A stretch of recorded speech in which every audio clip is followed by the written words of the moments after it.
est impératif que nous renoncions à cette habitude funeste de n'honorer nos amis et frères qu'à l'ombre de leur trépas, car la véritable fraternité exige que nous célébrions leur lutte et leur triomphe, tant qu'il foule encore cette terre. Osons briser le silence complice de notre indifférence et tendons la main à ceux qui souffrent, car c'est dans l'écoute et la solidarité que se forge le véritable lien humain. Cessez de n'offrir vos larmes qu'aux tombes fraîches, tandis que nos frères encore debout meurent lentement dans l'indifférence. Honorez-les de leur vivant, car un cœur brisé n'a nul besoin d'éloges funèbres, mais d'une main tendue et d'un amour présent. Bonjour à toutes et à tous, bon réveil matinal, bienvenue sur Free Matin.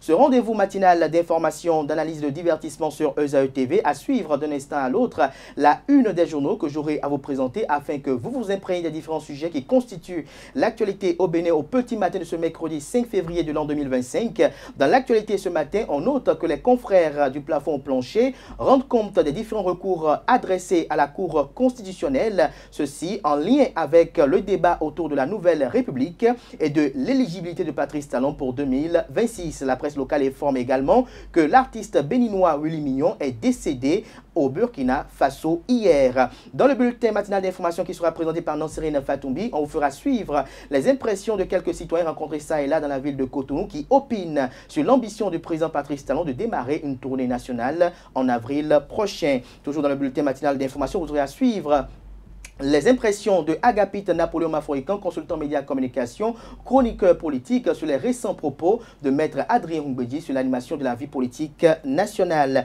Juste après le bulletin matinal d'information, vous aurez droit à la page des sports avec Anel Dou. Le FOAB a lancé sa première formation des médias. Il nous en parlera et nous fera savoir également que le Bénin est le 11e au classement de la Confédération africaine de mini-foot.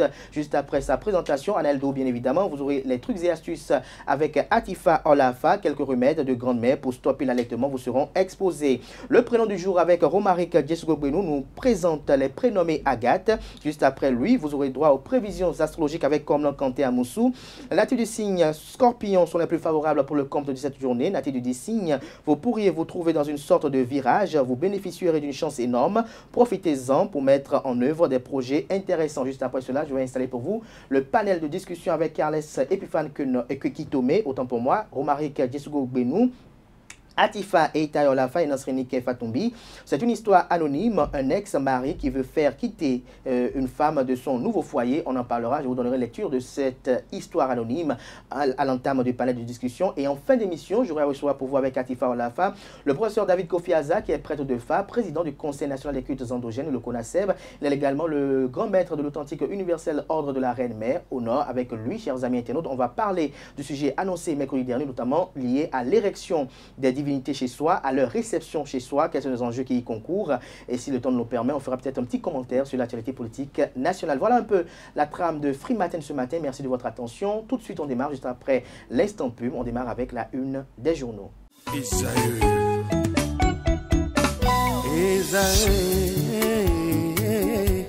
Vous recherchez une école de référence pour une double formation universitaire et professionnelle de qualité? Voici l'opportunité à ne pas rater. L'École supérieure d'administration, d'économie, de journalisme et des métiers de l'audiovisuel ESAE vous offre des programmes d'enseignement en licence et en master orientés vers l'emploi qui font d'elle une référence à travers les filières de l'administration générale et territoriale, l'administration du travail et de la sécurité sociale, droit, diplomatie et relations internationales, administration hospitalière, universitaire et intendance, journalisme et métiers de l'audiovisuel et toutes les filières des sciences de gestion. Une seule adresse, www.esae.bj.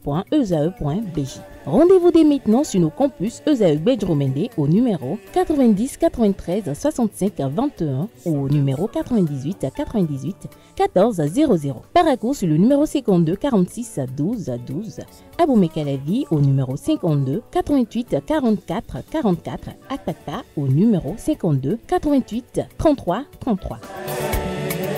ESAE, l'excellence à un nom.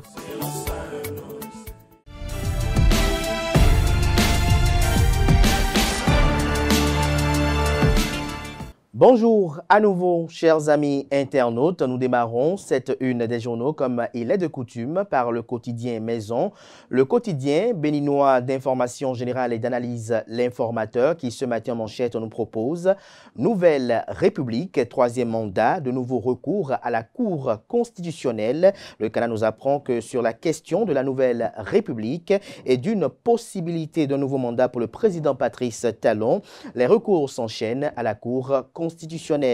Contre le requérant Christian Laindé, des juristes ont formulé un recours tandis que d'autres citoyens poursuivent Bertin Corvi pour le même sujet. Retrouvez des détails sur l'article du Canada qui fait le point des recours déposés devant la haute juridiction en matière constitutionnelle du Bénin. Retrouvez des détails sur les différents recours déposés à la page 3 de la parution de ce matin. On lit également à la une de L'Informateur de ce matin, critique contre l'ambiance politique au Bénin. Des réactions aux propos de maître Adrien Humbedi sont à lire à la page 4. 20 ans de décès de Eyadema, l'informateur nous informe que les anciens présidents Nicéphore Dieudonné Soglo et Thomas Boniaï sont en déplacement au Togo. Assemblée nationale, le point des audiences au cabinet du président Louis Gbéou-Nouvlavonou sont à lire à la page 8. À l'oreille droite, journal école, carnet noir, l'artiste Willy Mignon n'est plus, un titre qui renvoie et convie comme à l'accoutumée les fidèles lecteurs à découvrir dans les colonnes de sa parution les productions journalistique des étudiants en formation sur les différents campus de l'ESAE, l'École supérieure d'administration, d'économie, de journalisme et des métiers de l'audiovisuel qui a ses campus dans les villes de Cotonou, d'Abomey-Calavi et de Parakou. La Nation, ce matin en manchette, annonce d'une tournée présidentielle à la rencontre des mandants pour le bilan, titre Le Canard, un titre qui a pour illustration une photo prise lors d'une ancienne ou récente, tournée gouvernementale effectuée par le chef de l'État. L'article sur les attentes de cette tournée est à lire à la page 3. On peut lire également à la une de La Nation de ce matin, Kouagou Bertin Mda. Petitement, on atteint le hautement social. Retrouvez la transcription intégrale de ces propos tenus par ce cadre du ministère des Affaires sociales et de la microfinance dans le département de l'Atakura. Des propos qui sont transcrits à la page 13. Fusion des partis politiques Union progressiste UP et Parti du renouveau démocratique PRD. Un mariage à l'épreuve des enjeux. Titre le quotidien national d'information. Fraternité, quant à lui, ce matin en manchette. Le Bénin dans l'histoire de la Coupe Davis, la preuve que tout est possible avec la volonté politique. On lit à présent le matinal, les forces armées béninoises de 2016 à 2024, une ère de modernité et d'efficacité, titre le Canard noir sur blanc et le souligne d'un gros trait rouge. Il mentionne 3 points. Fortuné Alain Nouati expose les avancées. Au 10e point, 9700 militaires recrutés de 2019 à 2024. 3e point, plus de 3000 nouvelles recrues en projection. Retrouvez des détails sur la sortie médiatique du ministre délégué auprès du président de la République en charge de la défense nationale. Le compte rendu de sa sortie médiatique est à lire à la page 2. Pour non-respect de la liberté religieuse, une mosquée fermée à Savet, le maire Denis Obachabi clarifie les clarifications qui vous sont publiées à la page 11. Le matinal avec une interrogation assez pertinente ce matin à sa une, condamné dans l'affaire complot contre la sûreté de l'État, qu'elle sort pour Ozadomeki à l'Union progressiste Le Renouveau. Matin libre ce matin en manchette, sortie pédagogique de l'Institut de lettres, l'appel à la paix de Martial Cauchan depuis la prison de Nelson Mandela est à lire à la page 2. On lit également à la une de Matin libre de ce matin, complot contre l'autorité de l'État, le Bénin à l'épreuve de la succession de Patrice Talon. Également à la une de Matin libre de ce matin, utilisation d'instruments de mesure certifiés, l'ANM sensibilise les femmes des marchés modernes. On lit à présent la une de Le Potentiel qui titre en manchette gouvernance sous le régime de la rupture. Le Canard met en griffe exclusion. Les projets cachés d'Adrien Humbedi. Retrouvez des détails sur son article en phase avec ce titre à la page 3. Néanmoins, il nous écrit en manchette que le 1er février 2025, Maître Adrien Humbedi a pris la parole publiquement.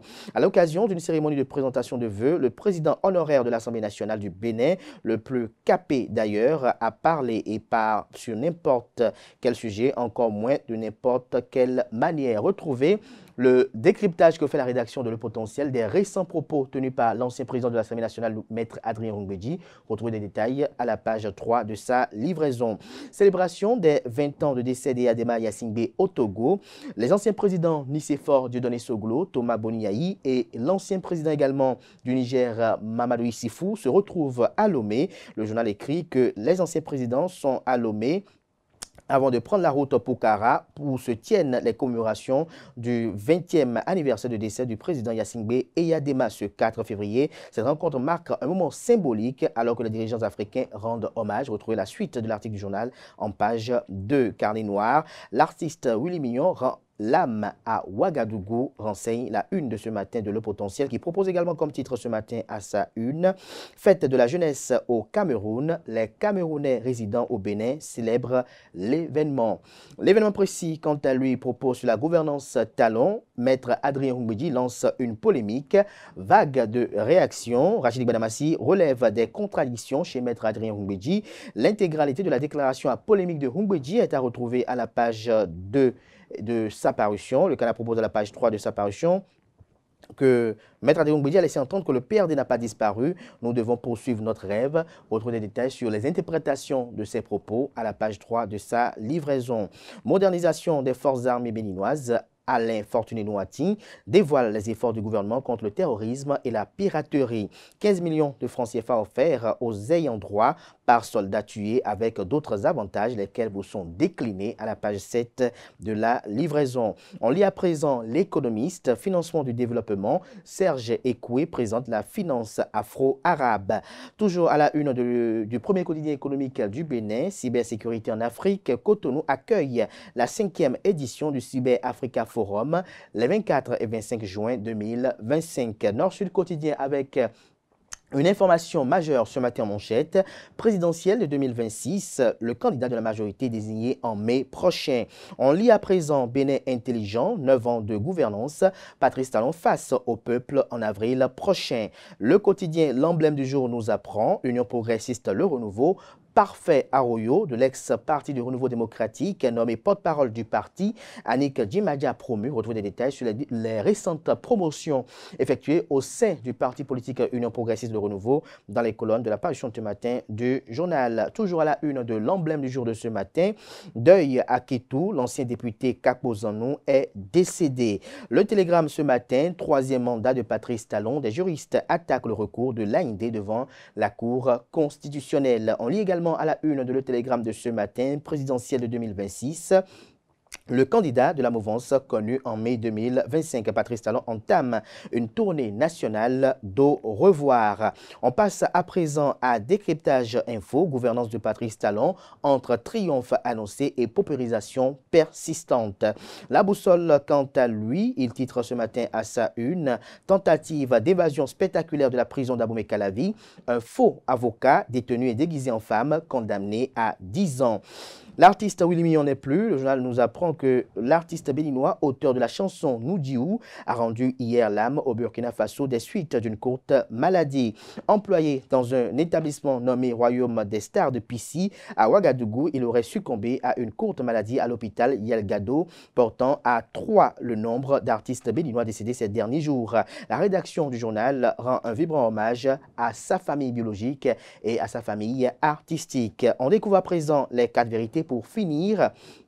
Invité par Fort Yassingbe au 20e anniversaire du décès de Eyadema, les anciens présidents Nicéphore Dieudonné Soglo, Thomas Boniaï et Mamadou Issifou du Niger, accueillis avec faste au Togo. On lit également à la une de les 4 vérités de ce matin, projet phare du gouvernement dans le domaine de la santé. Le ministre conseiller à la santé, Claudine Prudencio, en parle. Grâce au projet Assurance pour le renforcement du capital humain, le centre hospitalier international de Calavi accessible aux couches vulnérables, dit-elle. Retrouvez la transcription intégrale de ses propos, les circonstances dans lesquelles ces propos ont été tenus à la page 3 de sa parution de ce matin. Les 4 vérités, comme bien d'autres parutions de ce matin, renseignent à travers sa une que le candidat de la mouvance présidentielle sera désigné en mai 2025. Les grandes dates des prochaines élections également vous sont déclinées à la page 3 de sa parution. On lit également à la une de les 4 vérités de ce matin, cours de répression des infractions économiques et du terrorisme criette, 12 mois de prison pour un prétendu beau-frère du directeur général de la police républicaine, le général Soumaïla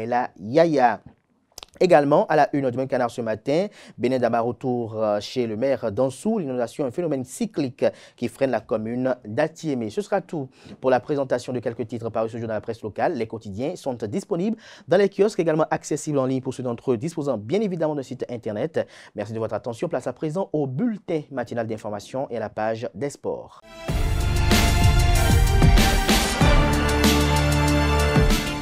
Le bulletin matinal d'information avec vous, Nosrine Fatoumbi, bonjour. Bonjour Abdelkader. Merci d'être là ce matin. Bonjour à Waneldou. Bonjour. Merci également d'être là pour la page des sports. On démarre ce bulletin matinal d'information avec quelques citoyens qui se sont prononcés sur la tournée qu'entamera le chef de l'État Patrice Talon dans le mois d'avril prochain. C'est bien cela, Amien Telout, bonjour. Le chef de l'État Patrice Talon entame dès le mois d'avril prochain une tournée dans les 77 communes du pays. Cette tournée, qui marquera l'ultime phase de son mandat, n'est pas une première. Au micro de Romark Djessougogbenu, quelques citoyens béninois ont livré leurs opinions. Suivons ensemble. C'est politique. Sinon, tout ce qu'il fait, on voit. Il n'a même pas besoin de faire une sortie. Parce qu'il y aura trop de critiques pour le moment. Je vois plutôt un président qui se soucie de sa population et qui va vers la population de temps à autre, puisqu'il a déjà fait une sortie pareille dans le temps. Bon, c'est normal, c'est normal. Pratiquement à 8 mois, sinon 9 mois des prochaines consultations électorales, il veut déjà nous dire merci. Bon, c'est élégant, mais je me demande bien ce que cela peut cacher. Quand un président sort, c'est encore politique, puisqu'il a déjà fait ça. Et puis, on observe beaucoup ce qu'il fait. Je pense que le merci n'est pas mauvais, mais calmer toutes ces ardeurs serait encore plus intéressant pour nous si les gens peuvent nous fixer par rapport à ça. Il finit son second mandat, la Constitution le dit, si on est sûr de tout, il va nous dire merci, ce serait bien. Mais si cela n'est pas encore acquis, ça pourra être interprété diversement. Et cette interprétation ne serait pas forcément de bon augure. Il est dans ses droits d'aller et de revenir. Mais après ça, on ne trouve aucune objection qu'il fait ses sorties. Nous savons que quand les élections s'approchent, tout le monde s'y met, que le pays tout nous ralentit. Donc il ne faudrait pas que sa tournée vienne accentuer cela, parce qu'il a encore beaucoup de chantiers. Je pense que merci, oui, mais la meilleure façon de nous dire merci, c'est de boucler la plupart des chantiers ouverts pour que les gens soient vraiment clairs, fixés dans leur tête. Parce que plusieurs se disent que, étant donné que les chantiers ne sont pas tous bouclés, il faudrait revenir et ça crée une certaine hantise. Donc il faut ôter cette hantise avant tout le reste. Pour avoir tenté de s'évader de la prison, un détenu déguisé en femme a été condamné à 10 ans de prison ferme. Pensionnaire de la prison civile d'Abomey-Calavi, un détenu a tenté de s'évader à l'heure des visites. Il s'est retrouvé en prison après avoir purgé une peine de 48 mois pour fraude au certificat d'aptitude à la profession d'avocat. Cherchant toujours le moyen de recouvrer sa liberté, il a décidé de mettre en exécution un plan d'évasion avec la complicité de son épouse. Il s'est alors déguisé en arborant des vêtements de femme. Il a été démasqué au point de contrôle des entrées et sorties de la prison. Dans cette affaire, il a été condamné à 10 ans de prison ferme pour tentative d'évasion en faux en écriture publique. Son épouse écope quant à elle de 3 ans de prison ferme pour complicité.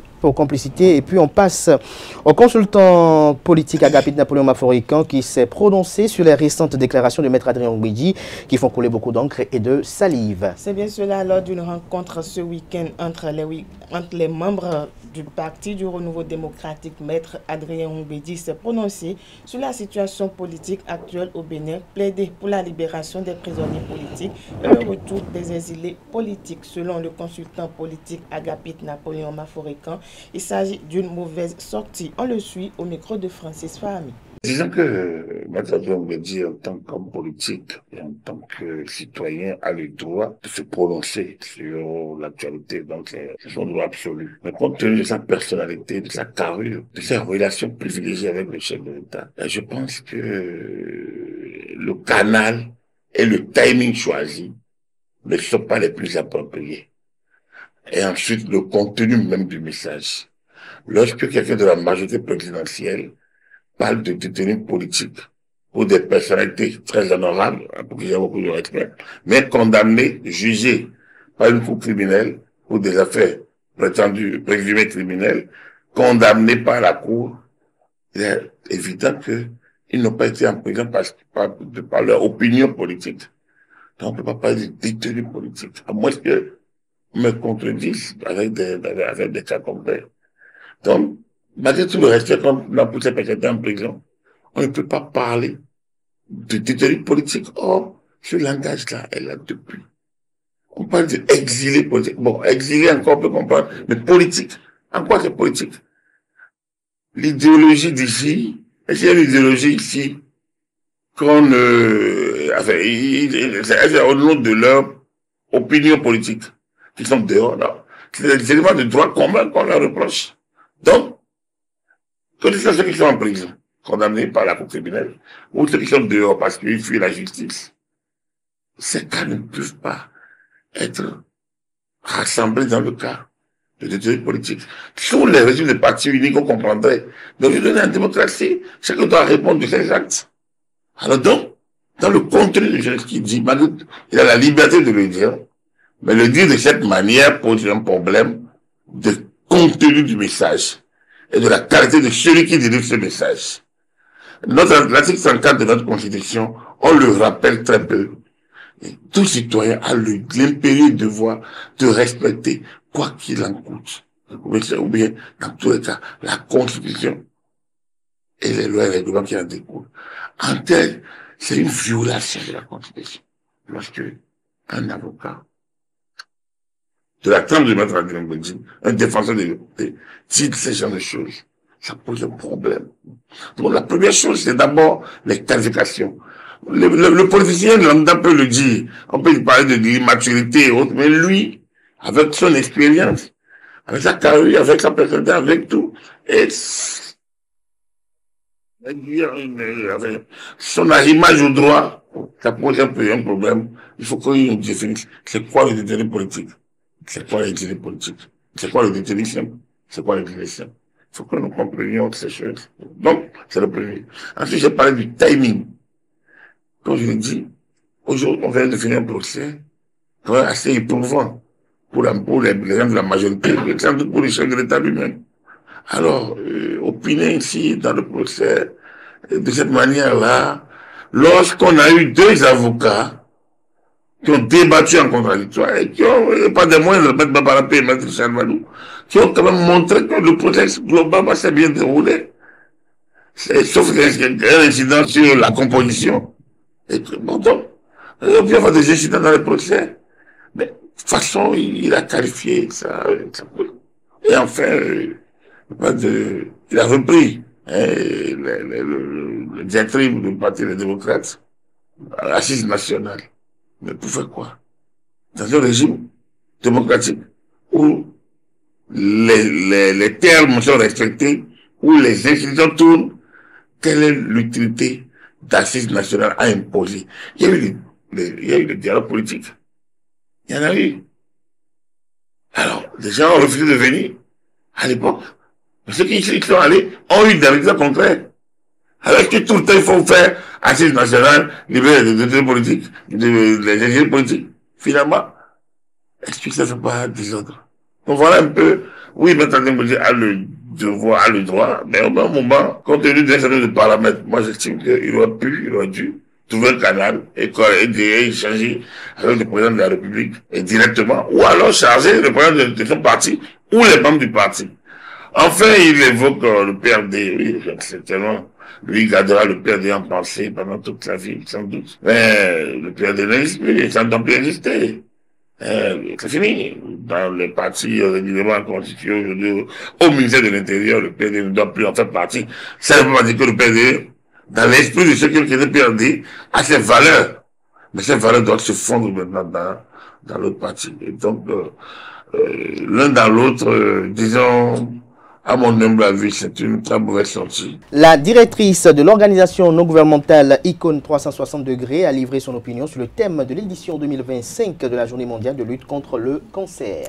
La journée mondiale de lutte contre le cancer est une journée consacrée à la prévention, la détection, la lutte contre la stigmatisation et le traitement. Elle est organisée tous les 4 avril depuis 2000. Le thème de l'édition 2025 est « Unis pour l'unique », un thème qui a tout son sens selon Yvette Alavo, directrice de l'ONG Icône 360 degrés qui œuvre pour le bien-être des populations. Elle est au micro de Quentin Amoussou. Ce thème, il m'inspire beaucoup parce que pour la première fois, on se rend compte qu'il va falloir qu'on reste unis autour de cette maladie-là. Et quand je parle de unis, ce n'est pas simplement les médecins ni les patients, mais il y a les chercheurs aussi, tous ceux-là qui peuvent intervenir dans la réduction de cette maladie. Tout ceci est bienvenu. Sans oublier également nos familles qui portent le lourd poids. Et bien souvent, ces familles-là, elles sont pas appuyées, elles ne sont pas accompagnées. Et malheureusement, les patients meurent pas simplement de cette maladie, mais à cause du stress et de l'émotion que peut générer justement cette maladie en eux-mêmes, mais autour de leur environnement. Restons toujours avec cette directrice de l'icône de l'ONG, autant pour moi, Icône 360, où elle aborde un autre pan. Toujours au micro de Quentin Amoussou, elle décrit ce que l'on sait du cancer et le devoir des organisations à accompagner la sensibilisation au cours de cette journée. Aujourd'hui, nous avons un rythme de vie qui favorise un tout petit peu l'apparition du cancer. Nous mangeons mal, nous ne faisons pas d'activité physique, nous sommes stressés, sur le plan mental ça ne va pas non plus. Et on a tellement de choses à gérer de ça et là, si bien que notre corps à un moment donné, quand il a encaissé, à un moment donné il dit stop. Le trop plein du corps en fait, à certains niveaux, peut justement donner le cancer. Mais le cancer en lui-même, c'est quoi en réalité? Le cancer, tout simplement, je vais donner une définition simple du cancer. C'est en fait une multiplication anarchique des cellules d'un organe donné. D'accord? D'un organe donné. Aussi simple. C'est-à-dire, à un moment donné, le corps a tellement donné des clignotants, si je peux ainsi m'exprimer, a donné un certain nombre d'alertes, on n'en a pas pris soin, on a laissé courir et arrivé à un moment donné, les cellules qui devaient se régénérer normalement, elles ne se régénèrent plus comme il se doit et elles se multiplient de façon anarchique. Et les cancers aujourd'hui les plus courants en Afrique, je dirais nous avons le cancer du sein chez la femme, le cancer du col de l'utérus également chez la femme. Nous avons le cancer de la prostate chez les hommes. Nous avons le cancer du pancréas ou du côlon, pour ne citer que ces cancers-là, qui malheureusement sont des multiplications anormales des cellules de ces organes-là. Donc aujourd'hui, pour ce que moi je peux dire, pour prévenir le cancer, en ce qui concerne les ONG généralement, surtout les ONG santé, il faudrait qu'elles aient aujourd'hui une approche beaucoup plus holistique, une approche qui prend en compte le bien-être santé, parce que c'est très important. La santé, c'est bien, mais tout ce qui gravite justement autour de la santé, il faudrait le prendre en compte également. Nous avons le mental, lié aux émotions surtout. Nous avons le physique, quelles sont les activités que nous menons au quotidien en termes d'activité physique. Nous avons la nutrition, que mangeons-nous, qu'est-ce que nous mettons dans nos assiettes, c'est très important. D'accord? Et ces trois variables-là, si on arrive à trouver un bon équilibre entre ces trois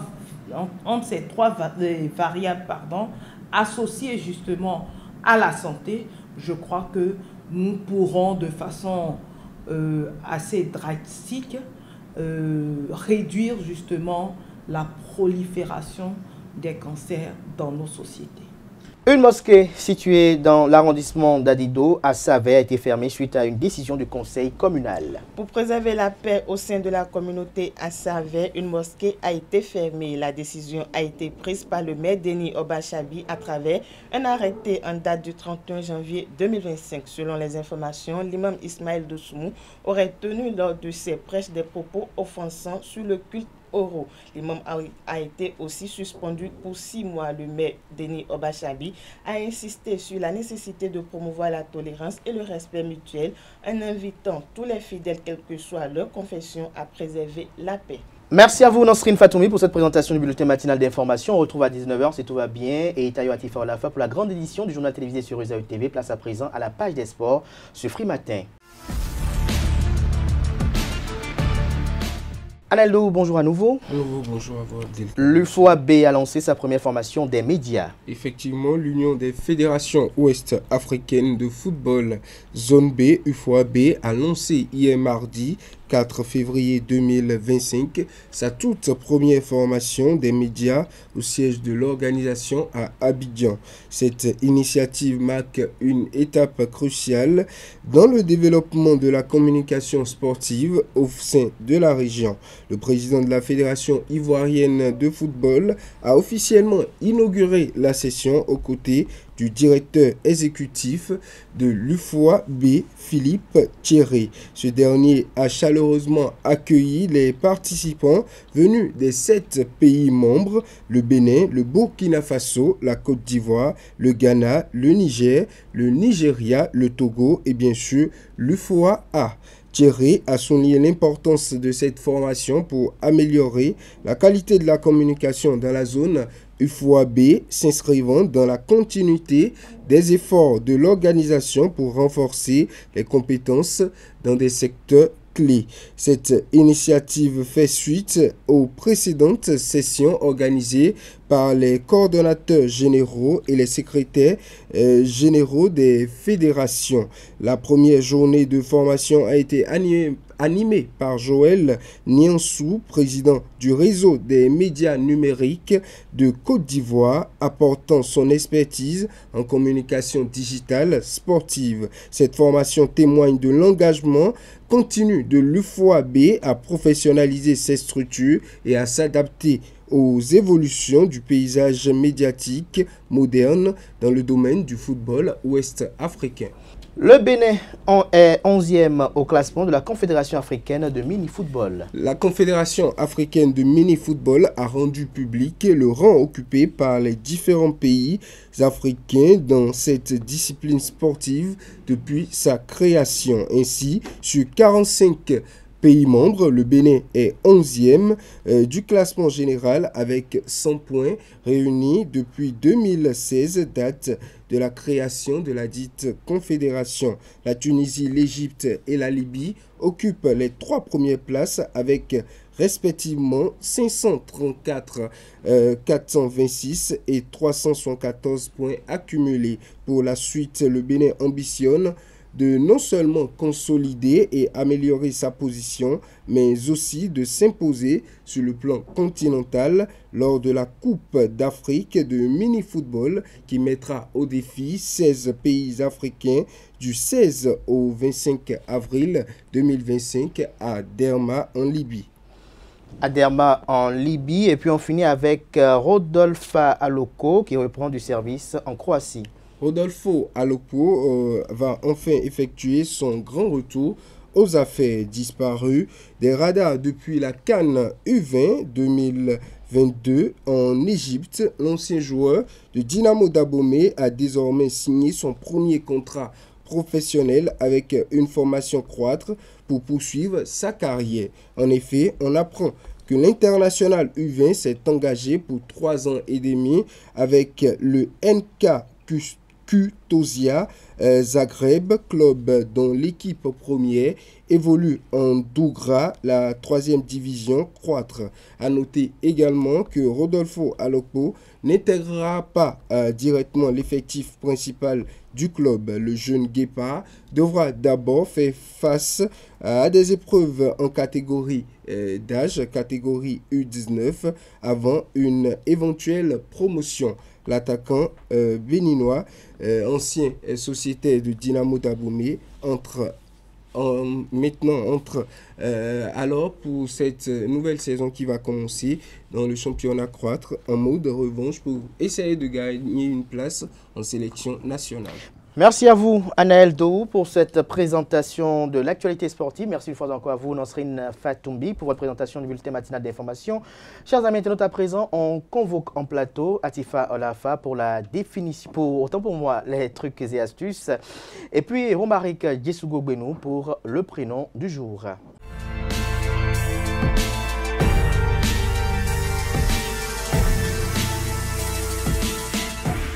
Les trucs et astuces, Atifa Olafa, bonjour. Bonjour. Merci d'être là ce matin. Bonjour à vous, Romaric Djesougo Benou. Merci également d'être là pour le prénom du jour. Ce matin, Atifa Olafa nous fait découvrir quelques remèdes de grand-mère pour stopper l'allaitement. C'est bien cela, amis internautes. Bonjour, ravi de vous retrouver ce matin. Le sevrage à la tétée est un moment difficile aussi bien pour la mère que pour l'enfant. Alors, comment arrêter d'allaiter en douceur? Eh bien, chers internautes, ce matin, je vous donne quelques solutions pour y remédier. Alors, comme première solution, changez les lieux et les heures de tétée. Vous avez l'habitude de nourrir votre bambin sur le canapé du salon à 9 h par exemple. Eh bien, avancez ce repas d'une heure ou deux et optez désormais pour la chaise de la salle à manger. Il peut être même judicieux de faire appel à une tierce personne comme le papa ou le second parent pour assurer à votre place le moment de la prise alimentaire. Deuxième solution, cessez de lui offrir le sein. Amis internautes ou chères dames, je dirais, rassurez-vous, en réalité, la nature est bien faite. Bébé commande lui-même le processus de sevrage spontanément. Lorsqu'il est prêt à cesser de prendre le sein, il montre de moins en moins d'intérêt pour l'allaitement. Soyez attentive afin de déceler ce détachement parfois subtil. Il est alors judicieux de cesser de lui proposer le sein. La production de lait maternel diminuera graduellement, tout comme l'intérêt de l'enfant. Troisième solution, tétée retardée et raccourcir. Pour faciliter le sevrage, il peut être judicieux de retarder l'heure de certaines tétées. Le moment idéal pour employer cette méthode est lorsque l'enfant consomme également des aliments solides et que le lait n'est plus sa seule alimentation. Afin de limiter l'anxiété liée à ces changements, n'oubliez pas de redoubler de câlins et de tendresse. En effet, les tétées scellent les bases du développement du lien mère-enfant. Enfin, quatrième solution, les feuilles de chou pour limiter les montées de lait. Et non, vous ne rêvez pas, cette astuce de grand-mère très ancienne serait aussi farfelue qu'efficace. Les feuilles de chou permettent de réduire l'inflammation et l'œdème du sein provoqué par les montées laiteuses. Néanmoins, une poche de glace peut aussi soulager le sein. Pour ce faire, placez tout simplement les feuilles de chou directement sur les seins afin que les propriétés apaisantes du chou fassent effet. Il est possible de fixer les feuilles de chou dans des bonnets de son soutien-gorge et de reprendre ses activités quotidiennes. Vous pouvez laisser agir pendant 30 minutes environ. Autre astuce, amis internautes, mettez votre soutien-gorge au frigo toute la nuit avant de le mettre si vos seins sont douloureux. Effet antalgique garanti. Voilà, amis internautes, c'est tout pour l'astuce du jour. Merci et à demain. Merci à vous, Atifa Olafa, pour ces astuces, ces remèdes. Merci à vous. Merci également à vous, chers amis internautes, qui restez avec moi pour qu'on retrouve Romaric Djesougo Benou pour le prénom du jour.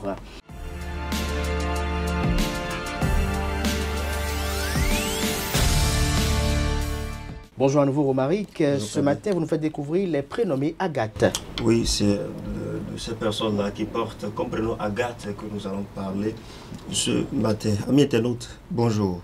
Origine du prénom Agathe. Agathe est un prénom français et qui est dérivé du prénom grec Agathé. Signification, on parle d'une personne bonne, d'une personne brave ou encore gentille. Caractère du prénom Agathe. On dit que Agathe est une personne courageuse, audacieuse, très spontanée dans ses faits, persévérante dans ses activités et en demande quotidienne d'attention. Elle n'aime pas la monotonie, aime les sports compétitifs. Un enfant qui se fait appeler Agathe a besoin de rester dans un environnement où on l'écoute, un environnement stimulant également. Elle est également en demande d'attention et surtout étant une personne très innovante. L'histoire raconte que, baptisée au Moyen-Orient, Agathe fut appelée dans le temps Agacia. On retient que cela n'a pas duré, puisque pendant la Révolution française, le masculin Agathon a connu une sorte de mode sous forme de nom de famille, devenant ainsi donc patronyme. On prend le dessus donc sur le prénom Agathe. Et donc on passe de Agathe, de Agacia à Agathe, et plus tard Agathe devient un patronyme après la Révolution. Plus tard on parlera de Agathe tout simplement. Signe astrologique, les Agathes sont de signe Taureau. Numéro de chance, c'est le numéro 19 et leur couleur préférée, c'est la couleur rouge. Quelques prénoms dérivés du prénom Agathe. Amis internautes, nous avons Agathe écrit sans le H, nous avons Agatha, nous avons Agathé, nous avons Agatha également écrit avec le H, nous avons Agathe tout simplement, Aga ou encore Agate. Autres prénoms commençant par la lettre A. Pour vous, amis internautes, nous avons Agar, nous avons Agostina, nous avons Gralia, nous avons également Angela ou encore Angelina ou encore Angèle. L'équivalent de Agathe au masculin, nous allons parler de Agapito, Agaton, Agaton ou encore Agarche. Voilà donc, amis internautes, la substance donc de la présentation du prénom du jour de ce matin. Merci à vous pour cette belle présentation qui nous fait rappeler que nous avons aussi à Isaïe TV Ruth Agathe Sodeji. Mais c'est quoi le masculin de Agathe? Nous avons parlé de Agathon. Agathon. Agathon. Écrit avec le H. Avec le H. Et Agapé, c'est... Il y a le A, il y a le Ga. Donc on peut considérer que c'est des mots de la même famille ou des noms de la même famille. Et Agapite? Écoutez, créer tout ce qui peut exister. C'est des noms qui existent, c'est pas que j'ai créé. Vous n'avez pas suivi le journal matinal d'information. C'est des noms qui existent et qui sont essentiellement de la même famille que Agathe. Ah, c'est de la même famille? Oui. Ah, ok. Donc Agathe, Agapite. Sur ces présentations.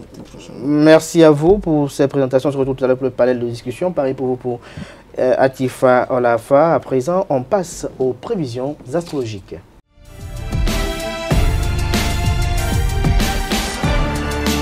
Les prévisions astrologiques avec vous, Quentin Amoussou, bonjour. Bonjour Kader. Merci d'être là. Que prédisent les astres à nos amis internautes ce matin? Amis internautes, bonjour. Bélier, on va beaucoup exiger de vous et on ne vous fera pas de cadeaux. Soyez requin parmi les requins et vous apprendrez à vous faire respecter. Taureau, à présent, vous serez inquiet pour pas grand-chose. Votre situation professionnelle est stable et ce ne sont pas quelques petits changements dans l'organisation générale qui vont tout bouleverser.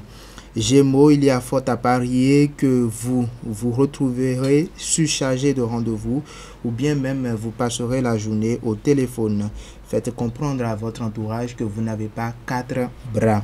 Cancer, des changements vous prendront peut-être de court, mais gardez quand même votre sang-froid. Amis du signe Lion, vous pourrez vous épanouir dans les domaines concernant la communication, la négociation.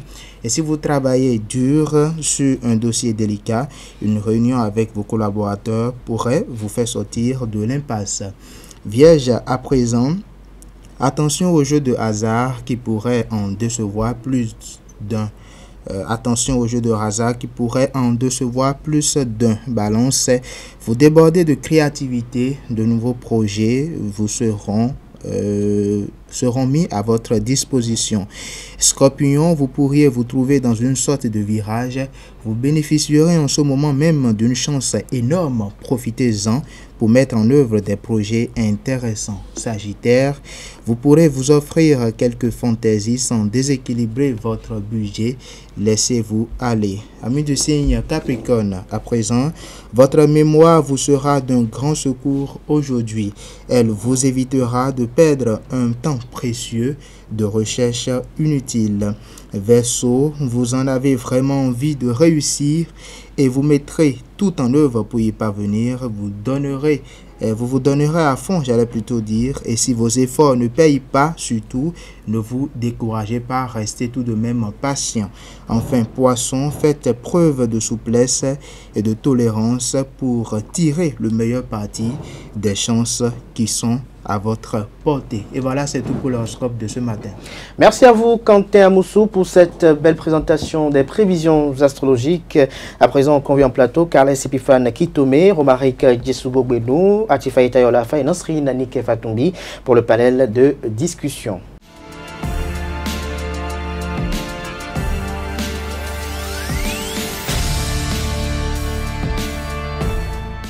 Le panel de discussion, Carles Kitome, bonjour. Bonjour Abdelkader. Merci d'être là. Bonjour à nouveau à Romaric Katifa Nasrine. Bonjour à nouveau Abdelkader. Alors ce matin, c'est une histoire qui dit mon ex-mari veut me faire quitter mon nouveau foyer et l'histoire dit ceci, je vous en donne lecture très rapidement, chers amis internautes. Mon ex-mari Alain vit aujourd'hui en France avec ma fille Cécile. Il vit en Afrique avec mon nouveau mari. Je vis en Afrique avec mon nouveau mari Georges et tout se passe super bien. De temps en temps, je prends des nouvelles de ma fille par le biais de son père. Il y a une semaine, ma fille a eu un accident et a fini avec une fracture. Tout inquiet, autant pour moi, mon ex-mari m'a prévenu et nous avons recommencé à discuter. Histoire pour moi d'être au courant en temps réel de la santé de ma fille. Une chose entraînant une autre, nous avons commencé à nous rappeler de nos moments passés ensemble et un jour, il m'a demandé de lui envoyer une photo de ma poitrine dénudée, ce que j'ai fait compte tenu de la confiance que j'avais en lui. Quelques jours plus tard, il me demandait une image de mon vagin, excusez d'appeler ça ainsi, c'est ce que a écrit l'auteur de l'histoire anonyme. Je lui ai envoyé cela. Un peu plus tard, il me demandait une photo complètement nue de moi devant le miroir que je lui ai envoyé le lendemain. Mon mari, qui est médecin, revient de sa garde et me montre les photos que j'ai envoyées à mon ex-mari. Il me disait que Alain ne s'est pas empêché de se vanter de pouvoir me reprendre et à traiter mon mari d'idiot et de mari de substitution. Il me demande de débarrasser le plancher et j'aime mon mari. Que faire? Qu'est-ce que vous pensez de cette histoire? Ça fait réfléchir cette histoire, mais je pense qu'avant tout, la femme a la clé, elle a toutes les clés pour régler ce problème. Et une femme qui se permet d'envoyer des photos de sa poitrine nue à un homme qui n'est autre que son mari, une photo de ce qu'elle a dit elle-même à son ex-mari et une photo entière où elle est nue à son ex-mari, ça veut dire qu'en elle-même, elle n'a pas fini de nourrir une certaine envie d'être avec ce mari. Ça veut dire que même en vivant avec son nouveau mari, elle est toujours sujette. Elle pensait toujours à son ex. Oui, elle est toujours sujette à l'infidélité qu'elle pourrait commettre avec l'ancien. Donc c'est comme on dit chez nous, le bois qui a servi à faire le feu une fois, prend plus facilement le feu plus tard. Donc elle est encore prête à reprendre avec son ex. Elle est à cause de tout son malheur. Elle est la source de ses malheurs. Est-ce que vous pensez de même, Atifa Alafa? Bien sûr, je partage l'avis de Carles Kitome et c'est quand même dommage que sa nouvelle relation puisse se terminer ainsi. J'aurais souhaité que, même si le nouveau mari demande à ce qu'elle quitte, débarrasse le plancher, que ce soit pour une autre raison. Et je pense qu'elle n'a pas encore fini le deuil de l'ancienne relation parce qu'une femme se permette d'envoyer des photos d'elle nue à quelqu'un que tu appelles encore ex-mari, c'est que déjà tu nourris encore des sentiments pour cette personne et que c'est pas encore totalement terminé. Même si vous avez un enfant ensemble, il faut savoir quel genre de rapport ou quel genre de discussion vous devez avoir avec quelqu'un avec qui vous avez été ensemble, surtout que vous êtes déjà dans une autre relation. Et je pense qu'elle n'a jamais aimé ce monsieur-là parce que même si le... Elle l'a jamais aimé ou c'est le monsieur qui l'a jamais aimé? Non, elle n'a jamais aimé le nouveau mari. Le nouveau mari, parce que si ton ex-mari vient, peu importe la qualité des discussions que vous avez, ne serait-ce même le fait de te demander d'envoyer une photo de ta poitrine, normalement ça devait déjà te faire un tic. Tu te demandes, bon, si on n'est plus ensemble, pourquoi tu me demandes un truc comme ça? Normalement, elle devait être même indifférente à ces genres de propositions ou de questions. Et pour moi, être dans une nouvelle relation et se permettre de faire ce genre de choses, c'est vraiment pas du tout bien. Et pour moi, on ne devrait même pas dire que mon ex-mari veut me faire quitter mon nouveau foyer parce que c'est elle-même qui a créé sa propre tombe. C'est elle-même qui a laissé le couloir à son ex de coach. Parce que dès la première discussion, dès que tu mets les points sur les i, il n'osera plus jamais t'en parler. Et lorsqu'il continue, tu le signales à ton nouveau mari et il sait comment te défendre. Il saura les dispositions qu'il y a à prendre. S'il faut que tu déplaces ta propre fille vers toi pour que vous puissiez vivre ensemble ou que la fille en question puisse avoir un moyen de communication pour que tu puisses directement communiquer avec elle, ce serait plus judicieux. Nasri Fatoumi, est-ce que vous aurez fait ce qu'elle a fait? Non. Pourquoi? On dit c'est du passé. Même si, d'abord, moi j'ai déjà même un problème avec le fait que la fille se retrouve avec son papa. Généralement en Afrique, l'enfant reste généralement avec la maman quand il y a divorce. Bon, je ne sais pas ce qui a causé leur rupture. Ça cuillère dans la tête de beaucoup de gens. Ça, c'est pour eux. C'est parce qu'ils ne savent réellement pas les réalités. Ce n'est pas tous ceux qui sont en France qui vivent la belle vie. Ça fait, les gens deviennent fous. Laver les plats dans un restaurant en France, c'est mieux que laver les plats dans un restaurant à Cotonou, peut-être. Peut-être si c'est mieux payé, s'ils s'y plaisent là-bas. C'est mieux payé ou peut-être les conditions de lavage sont biaisées qu'à Cotonou. On est extravertis simplement parce que la France, c'est un miroir, il faut y aller. Chacun avec l'idée qu'il a de la France. Donc je disais, moi j'ai déjà un problème sur ce plan. Je ne sais pas aussi l'âge que la fille en question a et elle ne peut pas se permettre d'avoir un moyen de communication et c'est via son papa on prend de ses nouvelles. Donc moi je vois déjà que la dame, elle a créé sa propre tombe. Moi je n'ai pas grand chose à dire. Elle a voulu se laisser aller et puis elle est tombée dans le piège de monsieur. Donc moi je me suis dit c'est un piège de monsieur, lui a tendu et puis elle est tombée dedans sans réfléchir. Déjà pour la première fois, quand un est écrit, c'est pas pour...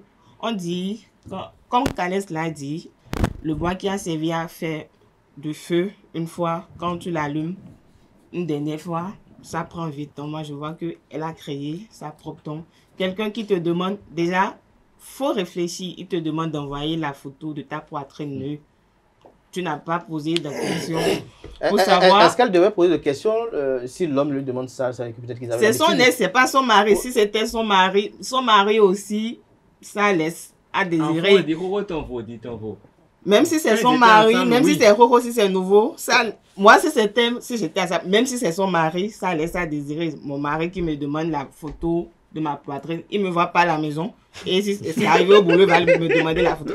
Même si, je me demandais si là où l'Est a trouvé le contact du nouveau mari en question, parce que moi je ne trouve pas à garder contact avec un S. Non, quand on dit S, c'est S. Même s'il y a un enfant qui nous lit, trouver un moyen de communication à l'enfant, c'est très simple. C'est très simple. Romain Guissou-Benou, Nasrine estime que cette dame a creusé elle-même sa propre tombe. Pour vous, c'est... La première question que je vais poser d'abord, c'est de savoir si elle va vous répondre. Non, mais qui vous pose cette question-là? Je me demande si elle est dans un système de tournage de film en griffe-ins. Parce que l'acte qu'elle a posé, ça dépasse en fait la personne qu'elle est censée être si elle n'est pas dans ce système-là. Parce qu'avec un S, je dirais que les réseaux sociaux ont perverti l'ensemble de la société. Parce qu'on dit que la personne est ton ex et tu lui permets de voir ta nudité.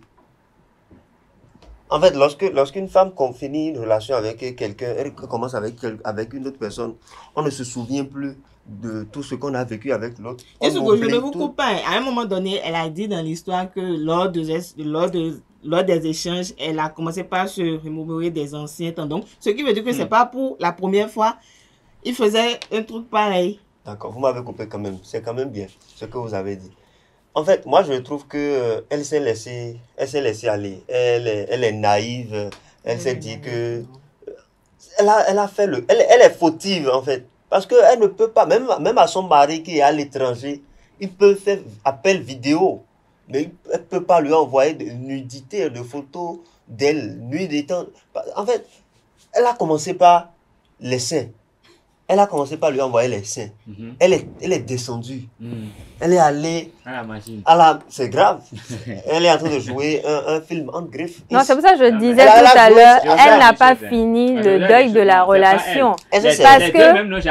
Parce que le problème, c'est quoi? Aujourd'hui, généralement, on remarque dans les rapports humains, dès qu'on quitte une relation amoureuse ou une relation, quelqu'un avec qui vous êtes resté longtemps marié, on ne prend pas le temps de guérir, de digérer, de faire le deuil de cette relation et de se dire, bon, là maintenant, je suis prête à me lancer dans une nouvelle relation. Ce qui fait que vous restez d'une façon ou d'une autre encore attaché à l'ancienne relation.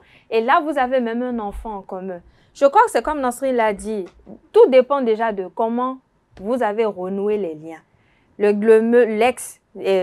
femme dit que en prenant les nouvelles de sa fille, ils ont commencé à se remémorer des souvenirs et tout. Tu te remémores des souvenirs de ton ex et toi, pourquoi? Parce qu'il y a des souvenirs, peut-être. Non, mais des souvenirs, on peut s'en rappeler.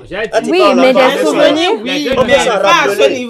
On peut s'en rappeler. Mais au point d'envoyer. Justement, parce que justement, l'ex-mari en question n'a pas fini avec elle. Il continue d'avoir des sentiments pour elle. Calès, je dirais. Non, elle a fini avec lui. Vous me permettez, je dirais que le mari, l'ex en question, a fini la relation avec la dame. C'est la dame qui n'a pas pu l'oublier. Et pourquoi il demande des photos de justement, ça dépend en fait de la situation qui s'est produite pour qu'ils se séparent. Parce que après avoir eu les images, qu'est-ce qu'il a fait? Après avoir eu les images, qu'est-ce qu'il a fait? Il a fait de sorte que le nouveau mari ait ça. Est-ce que ce n'est pas pour nuire à son ex? Moi, je pense qu'il y a un esprit de vengeance là. Un esprit de vengeance. Parce qu'aller montrer les photos nues chercher les photos de la personne de la femme en question avec son nouveau mari et dit au nouveau mari qu'il est inutile, il est incapable et que c'est un mari de substitution. C'est une idée de vengeance. Tu peux pas aller dire un truc comme ça. C'est de la vengeance. Je vais vous dire en vrai. Vous étiez là. Je dis à Cotonou, je connais une dame mariée avec 2 enfants qui s'est fait tatouer quelque chose juste entre l'entrejambe, très gros. Vous savez ce qu'elle a fait? Elle a eu le contact de l'un de ses ex et elle a envoyé des photos de nu à cette personne, jusqu'à envoyer des photos de ce que vous imaginez. Et cet ancien gars devait venir en vacances au Bénin. Il vient en France curieusement, comme si c'était la même histoire. Et ils se sont promis de se voir. Et elle a tout fait pour que le gars ne sache pas qu'elle était mariée, qu'elle avait un enfant. Donc, nuitamment, quand son mari dormait, elle prenait le téléphone, elle faisait des photos, des vidéos nues et tout, qu'elle envoyait au gars. Et ils ont préparé la venue du gars. Et vous savez ce qui s'est passé? Quelques jours avant que le gars ne vienne, elle a créé un gros scandale à la maison. Bagarre tout, coupe tout. Et puis elle a ramassé ses affaires. Elle est partie pour aller attendre. Lui qui venait en vacances pour 2 semaines là. Non, c'est vrai, il faut les respecter. Mais vous savez, je ne sais pas ce qui s'est passé, mais la fin de l'histoire, elle est toujours à Cotonou. On ne sait pas si l'autre est passé par là, mais elle a brisé son foyer. Aujourd'hui, elle traîne quelque part avec les enfants. L'homme traîne quelque part avec les enfants. Le Parisien est déjà parti. Le Parisien est parti. C'est quand même dommage. C'est dans la tête des gens. Les gens, ils sont tellement omnibulés par le fait que quelqu'un à l'étranger peut leur faciliter la vie, qu'ils sont prêts à mettre beaucoup de choses en péril. Pour ceux qui ne sont pas en communication en plein temps avec eux. Ici à Cotonou. Mais l'ex-mari aussi en question, si c'est pas pour se venger... C'est pas facile de se marier en France. Il faut leur demander quand ils vont là-bas. Si c'est pas pour se venger... Est-ce qu'ils sont partis là-bas dans l'esprit de se marier? C'est ça, il faut demander. En guise de peut-être conclusion, de façon sommaire pour vous, cette femme, elle ne s'est pas bien comportée. Elle ne s'est pas bien comportée, elle est perverse. Ouais. Elle a manqué de lucidité. Je n'ai même pas parlé. Et ce que moi je peux même lui conseiller. Allez-y. En fait, je ne dirais pas qu'elle est mal éduquée, parce que dire qu'elle est mal éduquée, c'est aller jusqu'à insulter ses géniteurs. Moi, je dirais qu'elle est perverse. Elle se l'est apprise toute seule. Parce que décider d'envoyer des photos nudes à quelqu'un déjà dans les relations, c'est vrai qu'il y a beaucoup de ces jeunes filles aujourd'hui, les étudiantes, les petites filles du collège là qu'ils font, elles ne connaissent pas, elles ne calculent pas encore la gravité de ce qu'elles font. C'est parce qu'elles sont mal éduquées, mal encadrées. Je vous explique que c'est les risques en fait des réseaux sociaux qu'il faudra canaliser, il faudra les éduquer par rapport à l'utilisation des réseaux sociaux, des canaux, parce qu'ils ne savent pas en réalité ce à quoi il faut consacrer le temps sur les réseaux sociaux. Moi, je dirais que la dame, elle a commis une erreur et le monsieur... Elle n'a pas commis d'erreur, c'est une faute. Hein. Le monsieur est revenu... C'est une grande différence. Il y a une faute. Il y a une différence. Le monsieur est revenu dans le but de se venger. Elle s'est laissée aller et elle n'a qu'à ramasser les pots cassés si à la place du monsieur, moi, il n'y a plus rien à dire.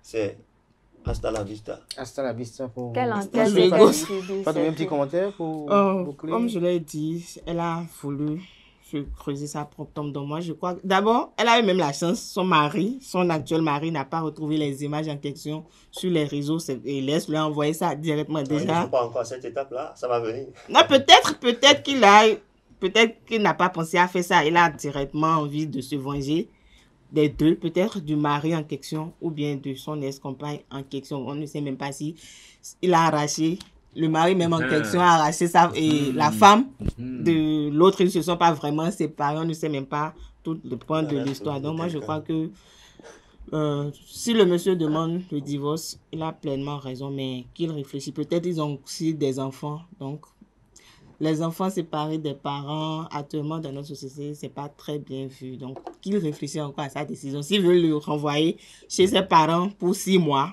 3 mois. C'est quoi? C'est congé marital. Oui, voilà, il prendra le temps de réfléchir au fait. Ce que l'enseignant vient de dire, demander au monsieur de réfléchir au point de ne pas, au risque de ne pas renvoyer sa femme bêtement. Non, je n'ai pas dit... Moi, je suis sorti d'une relation, par exemple, compte tenu du fait que la fille, elle avait joué à cette histoire de photos nudes avec son ex. Non, avec son ex. Non, c'est votre histoire. Non, c'est pas moi mon histoire. En fait, elle était restée dans une relation où, comme je l'ai dit bêtement ou naïvement, elles envoient les photos nudes à leur Vous pouvez mettre quelque chose dans la bouche pour me demander de faire ça. Même mettre quelque chose dans la bouche, ça va pas travailler. Moi, je me suis mis plus tard en relation avec elle et j'ai découvert qu'il y a une histoire qui a fait actualité dans la communauté. Du sorte qu'on a dit, telle personne a envoyé ses photos nudes à telle personne. Tout ça, c'est l'amour, les effets de l'amour. Les images, les réseaux sociaux gardent toujours. C'est pas quelqu'un qui a vu l'image là et qui a basculé pour que tout le monde s'en rende compte. Ils ne sont peut-être pas encore arrivés au stade de partage de l'image, des images sur les réseaux sociaux. Mais quand le laisse va commencer à vouloir la toucher, à vouloir la voir. Quelqu'un qui est capable d'envoyer les photos nudes de sa femme, de son ex-femme à son mari, il est capable de tout. Quand on est dans une relation, il faut être vrai dans la relation. Il faut être à 100%. Il faut oublier ce qui est passé avant, vivre le présent pleinement et espérer de meilleures choses pour l'avenir. Sinon, les ambitions démesurées nous amènent souvent à la détresse. Et faites le deuil de vos anciennes relations. Et quand vous n'avez pas encore fini d'aimer quelqu'un, n'allez pas prendre l'enfant d'autrui encore pour dire que vous êtes en train de faire une autre relation. Merci à vous, tout un chacun, pour différentes opinions que je partage entièrement, chers amis internautes. Moi, je dirais que de cette histoire, je retiens que ce texte-là, il est méchant, il est très méchant parce qu'il a brisé un foyer ensemble et dans ma perception qui donne un sens divin à la survenance de tout événement, je pense que Dieu, à travers cela, a voulu donner 2 leçons. La première, il révèle à la femme que son ex n'est pas quelqu'un de bien, qu'il ne l'a jamais connu, parce qu'il le connaissait très bien. Il allait savoir que c'est quelqu'un avec qui on ne peut pas nouer de confidentialité, parce que ce n'est pas un crime d'envoyer quelque chose à quelqu'un, parce que ça s'envoie en toute confidentialité. C'est celui qui reçoit, qui est quelqu'un de méchant, de cupide, et qui décide peut-être de vulgariser cela, parce qu'on n'envoie pas ses nudes à tout passant, on n'envoie pas ses nudes à toute personne qui le réclame, on l'envoie à quelqu'un en qui on estime qu'il y a une certaine confiance, une certaine fraternité, une certaine complicité. Et donc, le bon Dieu a peut-être voulu révéler à cette femme que cet homme-là, ce texte-là, il est mauvais, il est méchant, elle ne l'a jamais connu. Et dans le même temps, il a voulu aussi révéler au nouveau mari que sa femme n'est pas totalement stable dans sa relation, parce qu'il y a parfois ces femmes-là qui ne sont pas véritablement, elles ne savent pas vraiment ce qu'elles cherchent. Elles sont dans la relation, mais parfois, elles ne sont pas tout stables. C'est comme un charbon dans l'eau qui dandine. Merci à vous, pour vos différentes opinions. Je rappelle que j'étais avec Carlas Epiphane Kitome, j'étais avec Omar Kedjis Gobrenou, Atifa Ita Olafa et Nassirine Nike Fatumbi. À présent, on reçoit pour vous le professeur David Kofi Aza, qui est prêtre de Fa. Avec lui, on parle spiritualité.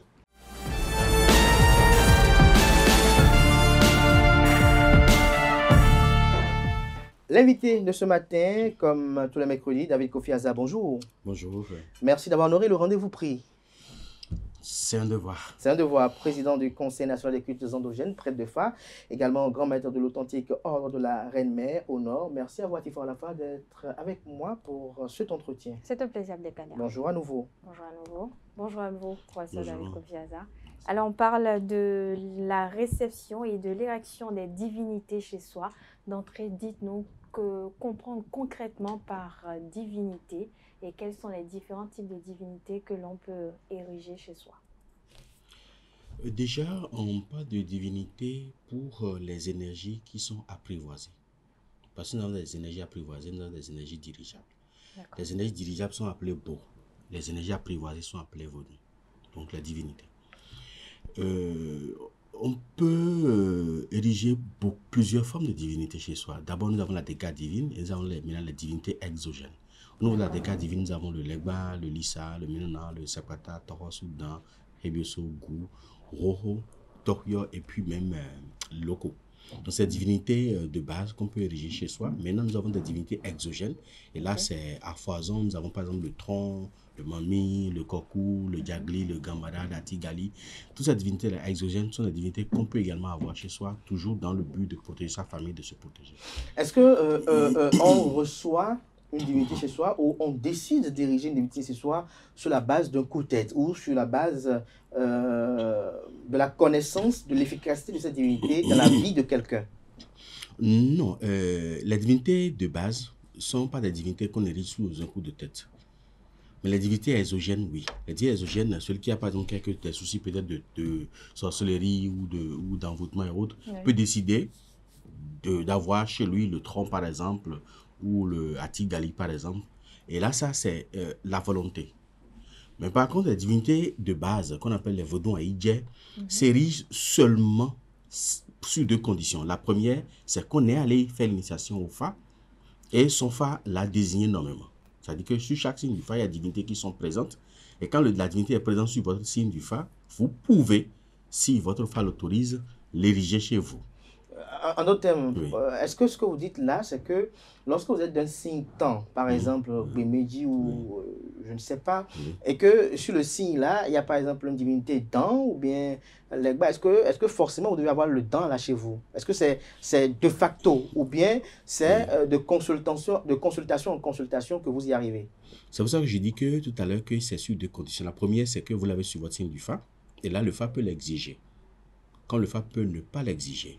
La deuxième condition, c'est que c'est une divinité familiale plus ou moins abandonnée, où les conditions sont telles que vous ne pouvez pas approcher cela sans risque.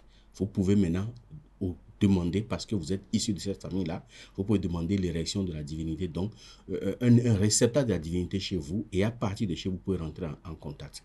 Maintenant, il y a des fois où vous allez faire l'initiation au Fa et que la divinité se trouve sur votre Fa et en même temps au niveau de la maison familiale.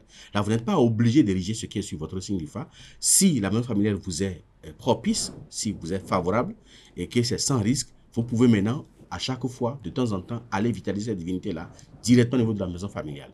Mais quand ça comporte des risques, le mieux, c'est d'ériger la divinité comme c'est déjà sur son signe du Fa chez soi. Donc, on n'est pas obligé d'être initié avant d'ériger non, on est obligé d'être initié avant d'ériger les divinités de base. De base. Oui, on est obligé d'être initié au Fa. On dirige les divinités de base. Pour rappel, la décade divine. La décade divine. Voilà. Le Legba. Le Legba, le Lissa, le Miona, Sakwata, Tohosu, Dan, Hebioso, Gou, Roho, puis Torio. Et puis Torio. Voilà. Ok. Alors, quelles sont les conditions à remplir? La première condition à remplir, c'est nous conseillons. Nous conseillons pour ces divinités-là d'être chez soi. Donc, de pouvoir l'ériger sur sa propre terre. Parce que ce n'est pas bien qu'en location, qu'on érige une divinité directement à terre dans une location. Ça peut créer des problèmes après. Maintenant, il y a des gens où la situation est telle que l'élévation de la divinité est nécessaire et capitale. Donc, on est obligé de réaliser cette divinité-là dans des contenants. Soit dans une bassine, soit dans une caisse que l'individu garde le temps de pouvoir acheter chez lui-même et pouvoir le réinstaller.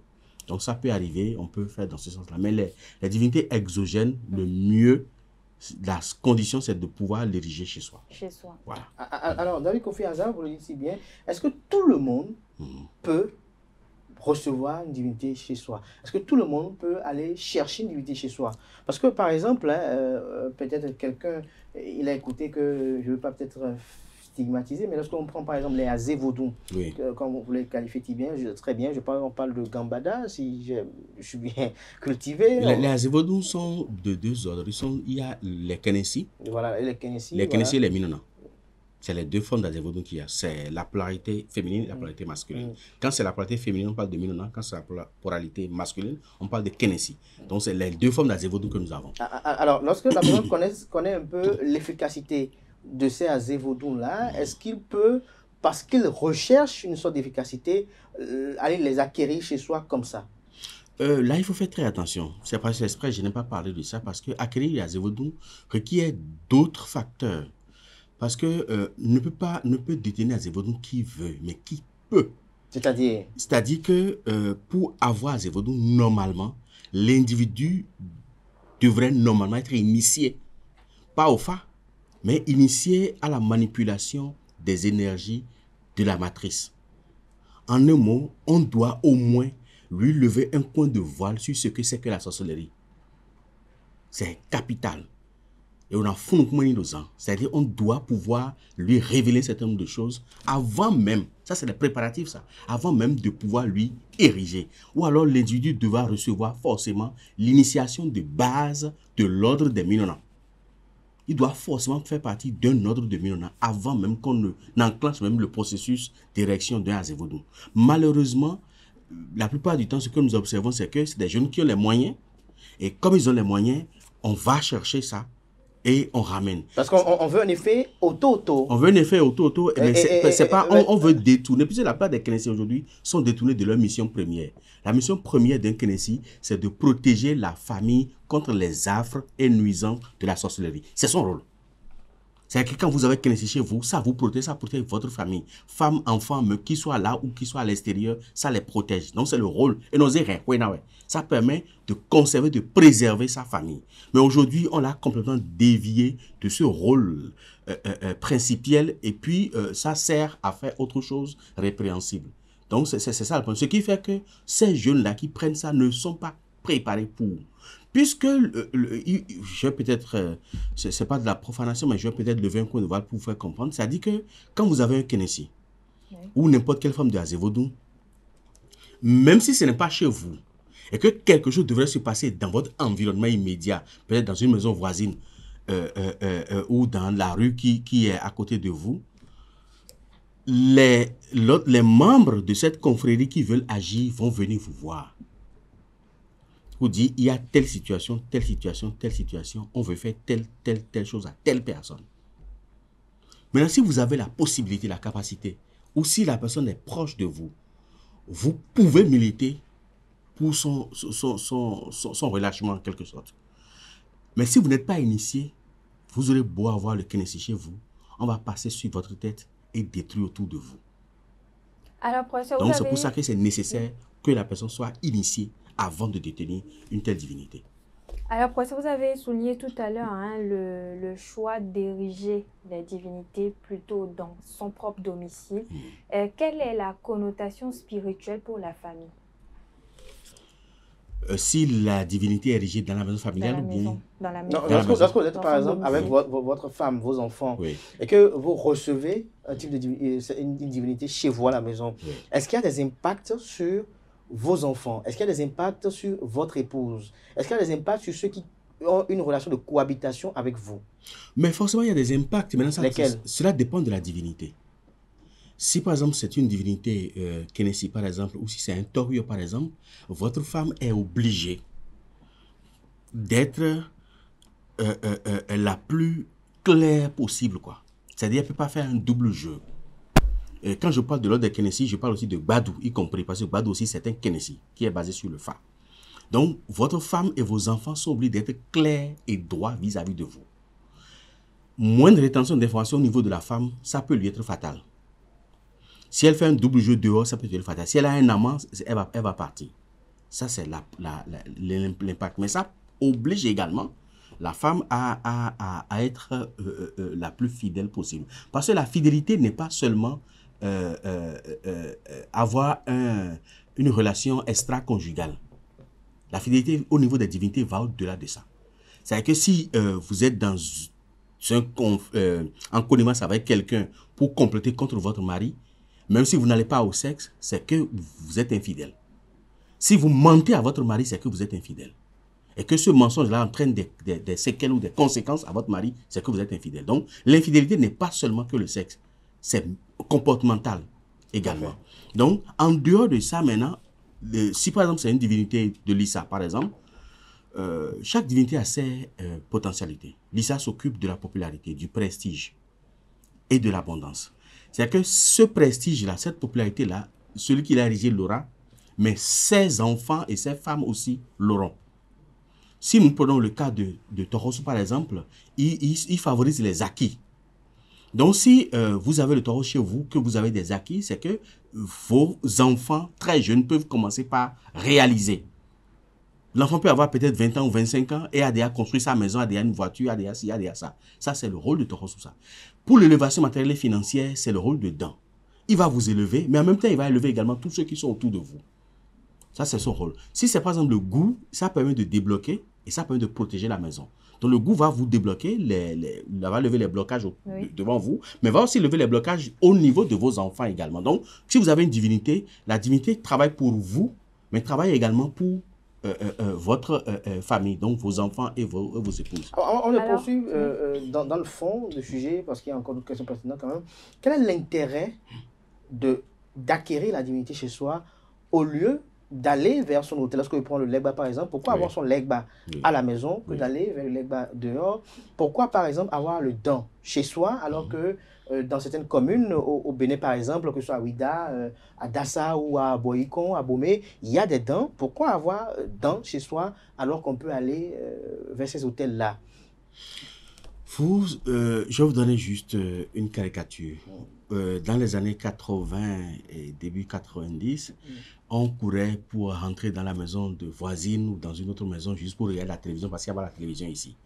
Et là, 20, 30 enfants peuvent se mettre par terre là juste pour regarder la télévision. Parce que c'est chez quelqu'un d'autre, on ne l'a pas chez soi. Et quand on l'a chez soi, c'est beaucoup plus facile de l'allumer quand on veut et de l'éteindre quand on veut. Mais si vous allez ailleurs, dans une maison voisine, le propriétaire peut ne pas allumer sa télévision, même jusqu'à 20 h ne pas allumer sa télévision. Ou attendre que le propriétaire finisse de regarder la chaîne que lui veut, avant de pouvoir peut-être vous offrir. Et à 22 h, lui doit aller dormir, il éteint sa télévision, il va dormir. Mais si la télévision est chez vous et que c'est dans votre chambre, vous l'allumez quand vous voulez, vous allez l'éteindre quand vous voulez. C'est la même chose comme une divinité. Une divinité publique ou même familiale. Quand vous allez vers, vous n'êtes pas le seul. La divinité a déjà peut-être reçu d'autres doléances sur lesquelles elle travaille. Vous venez ajouter pour vous, il va mettre ça là. Il va finir d'abord pour Pierre, Paul, Jean, Jacques, avant de venir vers vous. C'est par ordre d'arrivée ou bien forcément par ordre d'arrivée ou par ordre de récompense. De récompense également. Parce que si je vais chez le Tolek, donc je vais chez le Tolek Mangra. Et puis je dis, réalise-moi telle chose, je donne un mouton. Et l'autre vient après, il dit, réalise-moi telle chose, je donne un bœuf. Mais il va d'abord laisser mon mouton, il va aller s'occuper du bœuf d'abord. Ah, donc les divinités aussi sont un peu opportunistes, excusez-moi. Les divinités sont très opportunistes, ils sont même plus opportunistes que nous. Parce qu'ils tiennent forcément compte de ce qu'ils vont recevoir en retour.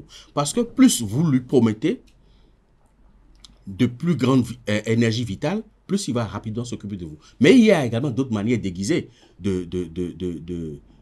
d'obliger un vaudou à vous faire directement et impérativement ce que vous voulez. Et là, c'est autre chose qu'on prépare, qu'on va vers le vaudou, qu'on lui donne, pour l'obliger à laisser tomber tous ceux pour qui il était déjà en train de travailler et s'occuper exclusivement d'abord de votre problème. Et ce n'est qu'après ça qu'il va s'occuper des autres. Mais entre-temps, si quelqu'un d'autre était venu, avait posé son problème et que vous venez, vous faites main basse sur tout ce qui existait, celui-là n'aura pas satisfaction en temps voulu. Alors que c'est sa propre divinité, personne d'autre ne pourra venir pour le dire arrête ce que tu fais et occupe-toi de ça pour moi. Parce que même le simple fait de détenir le nom premier de la divinité oblige la divinité à vous obéir en premier lieu. C'est-à-dire si je vais chez un Toleba, je ne vais pas l'appeler Toleba.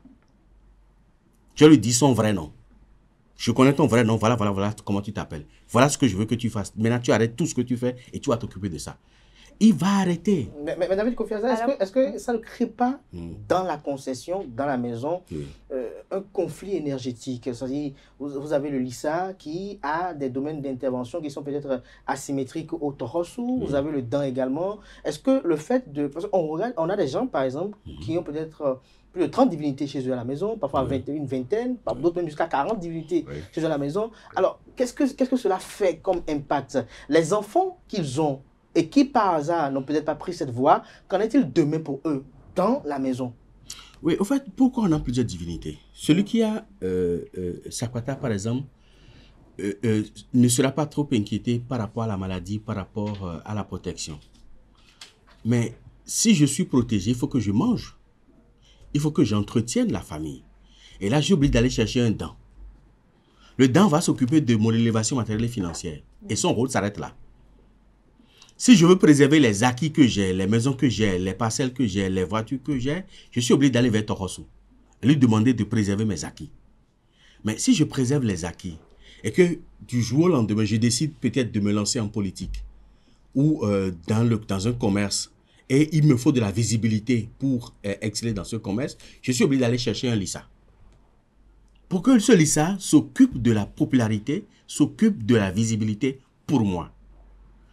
Maintenant, si je suis dans un domaine où j'ai besoin de me mener, j'ai besoin de la créativité, j'ai besoin de la productivité, j'ai oublié d'aller chercher les jumeaux.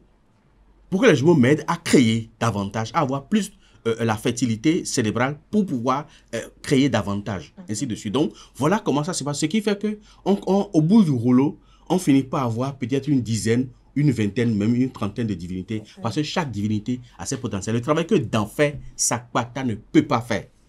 Ce que Sakwata fait, Tohosu ne peut pas faire. Ce que Tohosu fait, Hebiosu ne peut pas faire. Parce que si je prospère et que j'ai des acquis qui sont bien et tout, et que je suis tout le temps victime d'injustice, tant dans la société que dans l'appareil judiciaire, j'ai obligé d'aller chercher un Hebiosu. Pour me garantir la justice, tant au niveau de l'appareil judiciaire qu'au niveau de la société. C'est ça qui fait qu'on a plusieurs divinités. Ce n'est pas parce qu'on le veut forcément, mais c'est parce que chaque divinité a ses potentialités et on n'est pas Bokono, on a tout ça.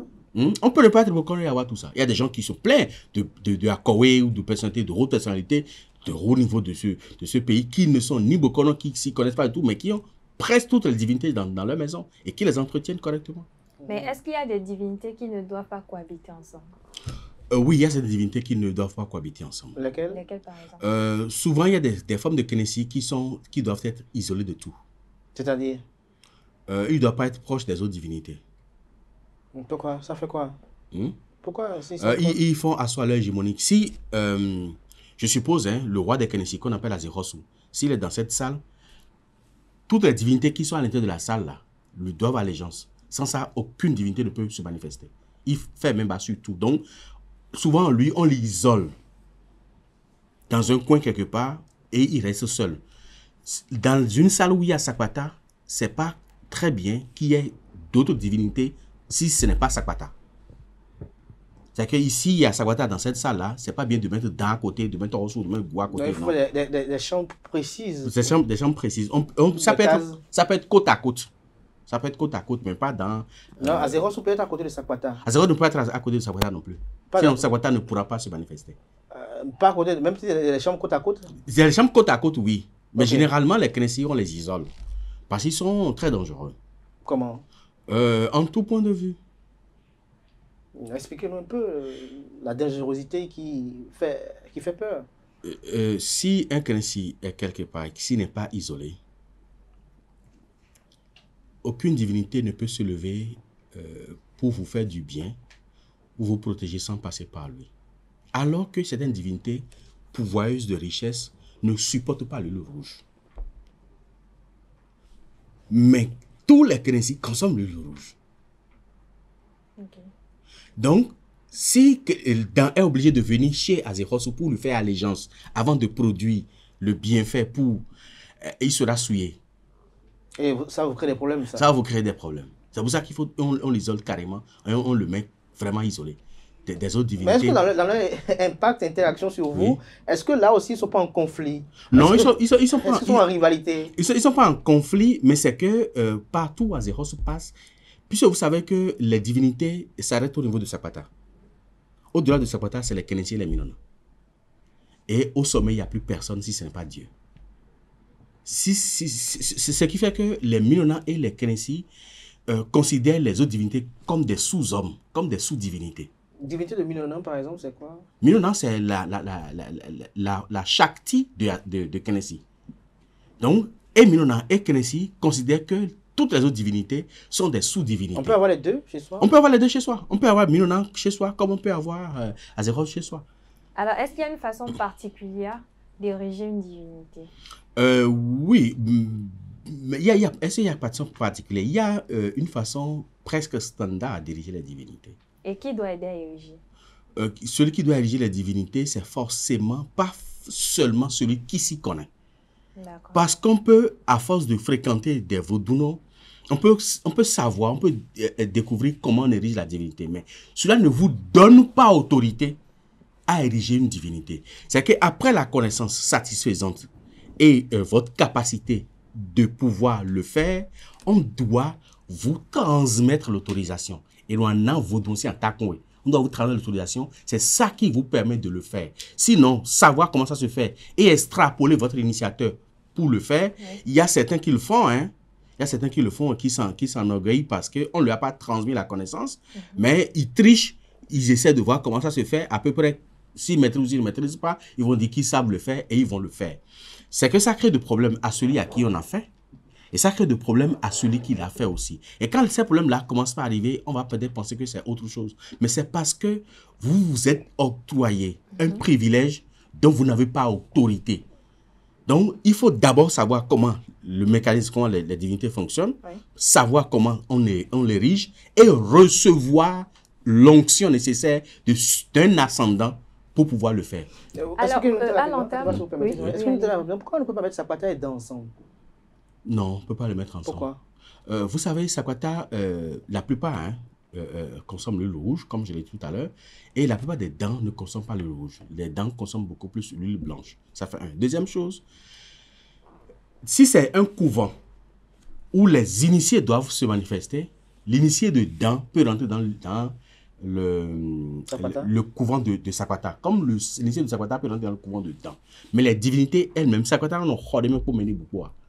Sapata reste toujours singleton. S'il doit avoir une autre divinité dans la case de Sapata, il faut que ça soit Sapata même. Même pas Legba? Non, même pas Legba, lui, il est même isolé à l'entrée.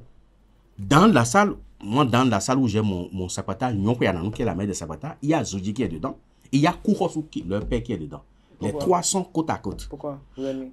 Oui, parce que j'ai hérité certains et d'autres sont émanent directement. Hérité de votre père? Oui, évidemment. Alors, professeur, à l'entame de vos propos, vous avez cité les différents types de divinités. On a le Lissa, Torosso, le Don, le Go. Quand on prend par exemple l'exemple du Lissa, comment on l'entretient lorsqu'on l'a érigé chez soi? Pour l'entretien des divinités, c'est standard. C'est de l'eau, à l'exception de quelques Kenésis qui ne consomment pas de l'eau, mais on leur met l'eau par terre, ou qui consomment de l'eau de mer. Oui. Donc, nous avons l'eau, nous avons la boisson sucrée, si la divinité consomme la boisson sucrée, nous avons la boisson forte, si la divinité consomme la boisson forte, et l'huile que la divinité utilise. Ce sont ces quatre éléments-là qui permettent d'entretenir la divinité. Maintenant, le cas d'espèce, quand on parle de Lissa, si on doit donner à manger à Lissa, le manger essentiel de Lissa, c'est Dovlo. Dovlo, c'est ce qu'on appelle la doé. D'accord. Voilà. C'est Dovlo qu'on donne à manger au Lissa.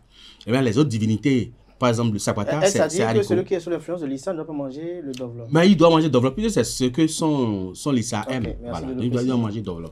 Donc, mais est-ce qu'il peut manger ce qu'on appelle le Lissa chez nous, c'est-à-dire l'escargot blanc? Oui, bien sûr, puisque l'escargot... Le blanc. Mais oui, même le blanc. Là. Oui, c'est ça qu'on appelle agbo. Quand on dit maintenant agbo, nous lisa, c'est pas le bélier qu'on le tue, mais c'est les escargots. Quand on tue à lisa, on coupe le bout et on recueille l'eau, la sève directement sur le lisa. C'est ça qu'on appelle agbo. Nous, on a agbo, nous lisa. C'est ça qu'on appelle agbo. Donc, lisa consomme ça. Et on a forcément besoin de ça également pour entretenir l'ISA. Dégradation positive, par rapport à ce l'ISA là, que pensez-vous de ceux qui disent qu'il y a une connotation spirituelle lorsqu'on le consomme parce que sa consommation ne rime pas avec l'escargot ordinaire? La consommation de quoi? Du lissagui, voilà, l'escargot blanc. Ça dit manger l'escargot blanc et l'escargot ordinaire, c'est pas la même chose. Ça non, je vais vous dire, l'issagui dont on parle, ce n'est pas ce que nous avons ici. Il s'agit du vrai lissagui. Et qui est comment? Qui est différent de ce qui est différent de ce que nous avons. Le vrai lissagui là, c'est même plus cher que caviar. Parce que vous trouvez un seul, c'est pas moins de 2, 3, 4, 5 millions. Un seul escargot. Sa coquille est transparente comme le verre. De sorte que quand vous le prenez, vous allez voir ces boyaux à l'intérieur. Et quand vous mettez ça dans une salle comme ça, la nuit, ça peut éclairer toute la salle, même toute la maison. Quand c'est quelque part. Et ce qui fait que quand on le trouve dans la brousse profonde, rien que ces rayons lumineux vous éblouir, de sorte que vous ne pouvez pas vous approcher pour pouvoir le prendre. Et après, s'il sent qu'il y a un danger, ça s'éteint et ça disparaît et vous n'allez pas le toucher. Parce que l'issagui, le vrai lissagui, ce que nous avons, la coquille noire et puis la chair blanche, là, ce n'est pas lissagui. Non, on parle de lissagui, mais ce n'est pas le vrai lissagui là, c'est transparent. C'est transparent et ça contient l'antimatière, comme le dangbe qu'on appelle bon. Tout blanc. Non, l'antimatière, ce n'est pas tout blanc. L'antimatière, c'est une substance. Le dangbe pour là, c'est le piton tout blanc? Non, ce n'est pas le piton tout blanc. C'est un dangbe qui fait à peine 12 à 15 cm maximum, mais qui ne rampe pas, qui saute comme la grenouille. C'est la mère des huela dangbe. Et c'est le père qui est Dre.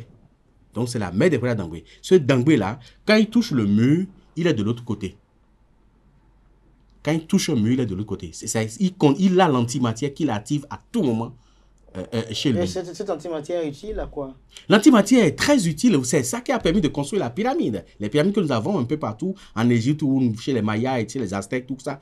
L'antimatière peut permettre, même 1 gramme d'antimatière permet de soulever cette maison-là et de l'envoyer à des dizaines de milliers de kilomètres. 1 seul gramme de l'antimatière. Alors j'ai une question, professeur. Est-ce qu'il peut arriver que lorsqu'on a une divinité chez soi, qu'on suscite sa colère pour régler, pour des règlements de compte, et que la divinité refuse de se manifester? Oui et non. Si vous avez la divinité et que vous connaissez ses interdits, à partir de ces interdits, vous pouvez actionner sa colère et l'orienter là où vous voulez. Ça se fait. Et il va répondre. Non, parce que si vous l'envoyez vers quelqu'un et que celui-là détient déjà dans son corps un bouclier conséquent, l'entité va se heurter à ce bouclier et va vous revenir. Mais son retour, puisqu'il a été en colère, il doit pouvoir déverser sa colère quelque part. Il vous revient, il va déverser sa colère sur vous. Soit sur vous ou vos enfants. Oui, soit sur vous ou votre environnement immédiat. Je m'en voudrais de finir ce sujet-là pour ne pas répondre à quand même une préoccupation d'un ami internaute qui nous suit très religieusement et qui avait une préoccupation qui est laquelle, je crois qu'elle est même partagée avec beaucoup de personnes, ceux dont les papas ont eu à faire beaucoup de luttes, la maman a eu à faire beaucoup de luttes et qui ont pris chez eux beaucoup de divinités, mais qui n'ont pas montré aux enfants comment user de cette divinité-là. Papa est décédé, maman a beaucoup de maisons, papa a beaucoup de maisons, mais dans chacune des maisons, il y a des divinités. Les divinités ont été peut-être transportées de là, mais il se fait que dans les maisons, il n'y a pas de quiétude, il y a toujours des faits étranges qui se produisent, et quand on questionne, on dit qu'il y a toujours des divinités. Alors, comment peut-on entretenir la divinité laissée par nos parents? Est-ce qu'il y a des besoins spécifiques par rapport aux divinités laissées par les parents? Et quand on ne veut pas les entretenir, on veut les débarrasser, comment s'y prendre? Déjà, c'est conseillé, quand les parents sont vivants, de se faire accompagner par les enfants ou 1 ou 2 enfants pour comprendre le mécanisme de la divinité. Maintenant, si ce n'est pas le cas et que les parents partent, si les enfants ne maîtrisent pas la divinité, le mieux, c'est de chercher à comprendre le mécanisme de la divinité à partir d'autres dignitaires. Dans le cas contraire, il vaut mieux s'en débarrasser. Mais généralement, quand vous prenez le réceptacle et que vous allez jeter le réceptacle dans l'eau, ne pensez pas que la divinité est partie. Parce qu'il y a quelque chose que je vais dire à ceux qui me regardent aujourd'hui. Ce que vous voyez là, l'autel de la divinité là, ce n'est pas la divinité elle-même. Ah bon? Non. Ce que vous voyez, ce qu'on érige là, on n'érige pas une divinité. Hein. On érige un réceptacle pour la divinité. On érige juste un autel pour que la divinité puisse se manifester là. La divinité elle-même est invisible. Donc, ne croyez pas qu'en prenant votre legba, que vous allez le jeter dans l'eau, que le legba est parti, il est toujours là. Et demain, il va toujours causer des problèmes. Le mieux, en voulant se débarrasser du réceptacle, c'est que le même jour ou même après, il faut revenir maintenant pour prendre l'esprit de la divinité. Parce que l'esprit est en même temps visible et invisible. C'est-à-dire, le vaudou est en même temps visible et invisible. Donc, quand on se débarrasse du réceptacle qui est la forme matérialisée, il faut maintenant appeler l'énergie même, qui est la forme immatérielle, et qu'on met dans un canari, qu'on enchaîne, et on met un cadenas dessus, et on va plonger dans la boue, dans l'eau douce. Sans ça, là, vous allez vous débarrasser du réceptacle, mais l'énergie reste toujours là, et là, maintenant, ça va commencer par vous embêter. Pourquoi ça va embêter les enfants alors qu'ils n'ont aucun contrat avec eux? Ils ont un contrat avec eux parce que... ça parfois un peu injuste? Non, pas du tout. Des divinités s'en prennent à des enfants alors que c'est leur parent qui a amené cela dans la maison, peut-être pour des luttes, peut-être le papa aussi a commis des impairs avec la divinité qui est fâchée contre le père. Pourquoi les enfants, eux, vont souffrir de ça alors qu'ils n'ont aucune information? Je vous ai dit tout à l'heure que quand un papa a un dent, son dent va le faire prospérer, mais va faire prospérer ses enfants. Cette prospérité que le dent a donnée au papa, les enfants en ont bénéficié. Donc, ils ont bénéficié du fruit, du labeur de ce dent. Donc, le dent exige une reconnaissance. Si le père n'est plus là, exige une reconnaissance au niveau des héritiers. Parce que quand vous héritez de quelqu'un, vous héritez ses actifs, mais vous héritez aussi ses passifs. Donc, en héritant du bien que dent a aidé le papa à mettre en place, vous héritez également celui qui a aidé ce papa à mettre en place ce dent. Ce bien-là. Donc, on est obligé soit de les honorer ou alors de prendre des dispositions pour s'en débarrasser. De prendre les dispositions pour s'en débarrasser. Et pour finir, avant, c'est vrai que j'ai quand même des questions sur le plan politique à opposer, mais par rapport à ces divinités-là, un petit mot pour conclure, à tous ceux qui sont dans ce dilemme-là, de ne pas savoir, est-ce qu'il faut continuer à entretenir la divinité que papa a laissée? Est-ce qu'il faut continuer à entretenir la divinité que maman a laissée? Que faut-il en faire lorsqu'ils s'en approchent et qu'ils n'ont pas peut-être les effets escomptés? Qu'est-ce qu'il faut faire? Déjà, la première des choses, quand papa a laissé une divinité, avant de continuer par entretenir la divinité, même si vous savez comment le faire, c'est que vous devez enlever la main de votre papa de la divinité, sur la divinité, et la mettre derrière la divinité. Et d'aller à l'autoncine zéonji. Et c'est un rituel qu'on doit faire pour que votre papa ne continue pas d'entretenir dans l'invisible la divinité. Mais qui fait le rituel? Est-ce que les enfants peuvent décider de faire le rituel? Les enfants peuvent décider de faire le rituel, mais eux-mêmes ne peuvent pas le faire pour eux-mêmes. Ils sont obligés de chercher quelqu'un qui s'y connaît très bien pour venir le leur faire. Donc la première des choses, c'est de... Avec tous les charlatans que nous avons aujourd'hui? Oui, on a tellement de charlatans qu'on ne sait même plus qui est qui, au fait. Malheureusement, c'est ça. Donc la première des choses, c'est déjà d'enlever la main de papa, puis après... reprendre la main ou consacrer quelqu'un, désigner quelqu'un qu'on consacre qui va désormais maintenant entretenir les divinités. Mais l'idéal aurait été qu'on continue par entretenir cette divinité-là. Parce que c'est des divinités qui vous connaissent mieux, qui vous ont vu grandir, qui savent ce qu'il faut pour vous. Sinon, si vous allez chercher une nouvelle divinité, elle va prendre du temps pour mieux vous connaître, pour connaître vos potentialités et savoir comment vous ouvrir les portes. Mais tout ça, ça peut mettre des années. De sorte que vous allez avoir la divinité, vous allez dire, mais ça fait 1 an, 2 ans, 3 ans que j'ai. Parce que c'est une nouvelle divinité, elle va forcément prendre le temps qu'il faut pour mieux vous connaître et mieux explorer vos potentialités autour de vous, afin de savoir comment vous protéger et comment vous faire prospérer. La prochaine fois, je vais vous interroger pour savoir si vous allez nous dire, est-ce qu'il y a un code pour échanger avec la divinité, pour Ben, former bien des sûr, vœux bien avec sûr. la divinité. On va parler la prochaine fois. Mais j'ai également un ami internaute qui nous a suivi la fois passée, qui m'a demandé de vous poser la question de savoir, mais vous avez été au cœur d'une vaste polémique. On en a voulu à Atifa et moi de vous avoir quand même pas posé cette question, de savoir est-ce que David Kofi Azar, tout ce qu'il a eu à dire sur d'autres médias, notamment sur le TOFA, est-ce que c'est l'intime conviction du prêtre de Fa ou c'est l'acteur politique autrefois militant de Moël Bénin qui a parlé? Ce n'est ni l'un ni l'autre. C'est le Bokono qui a parlé. Et je défie ce Bokono-là qui pourra me dire que ce signe-là qu'on a obtenu n'a pas dit ce que j'ai dit. Tout ce qu'on me reproche, on dit, il faut que je tienne compte de l'actualité pour parler. Même si le FA a dit ça, je ne devrais pas dire. Je suis d'accord. Mais et non compte de la gouvernance quand même, c'est parce que nous sommes des amis que vais-je sélectionner un bon signe pour te dire non. C'est parce qu'il y a des problèmes, ou parce qu'il y a des craintes, ou parce qu'il y a des inquiétudes par rapport à la population, au sein de la population, que moi je dois tenir compte de ça pour faire économie de vérité par rapport à tout ce que le FA a dit. Je suis tenu en tant que beaucoup de dire ce que le FA a dit. Mais ce qui fait polémique aujourd'hui, j'ai parlé pendant 90 minutes. Mais on a juste pris mes propos d'1 minute. Oui. Et c'est ça qui fait polémique. Et les 90 autres minutes que j'ai eu à faire, tout ce que j'ai dit dans ça, personne ne s'y intéresse à ça. Alors que c'est la réalité qui est développée après. Donc moi, j'assume pleinement, hein, et je continue de le dire, j'assume pleinement ce que j'ai dit, parce que c'est le FA tel qu'on m'a appris qui a dit ça. Et je n'ai fait que répéter. Maintenant, pour que certains, j'ai même écouté un grand frère que j'estime beaucoup, monter au créneau, un artiste de renom d'ailleurs traditionnel, pour dire qu'on peut consulter le FA pour 2025 et que le FA allait parler de 2026. Je dis, c'est faire preuve d'une myopie grégaire. Myopie grégaire parce que, qui vous souviennent, le 6 décembre 2014, nous avons fait la consultation du TOFA, qui a de la description physique du président de la République qui va venir. Et ça s'est accompli 2 ans plus tard, en 2016. Donc, on peut consulter un TOFA pour une année qui va parler d'une autre année qui va venir. On a consulté le TOFA en 2014, mais ça a parlé de 2016. Pourquoi en ce temps-là, aucun d'eux n'était monté au créneau? Donc, moi je dis, on ne peut pas faire 2 poids 2 mesures. Le TOFA, c'est comme danser dans... c'est comme la danse d'un éléphant dans une boutique de porcelaine.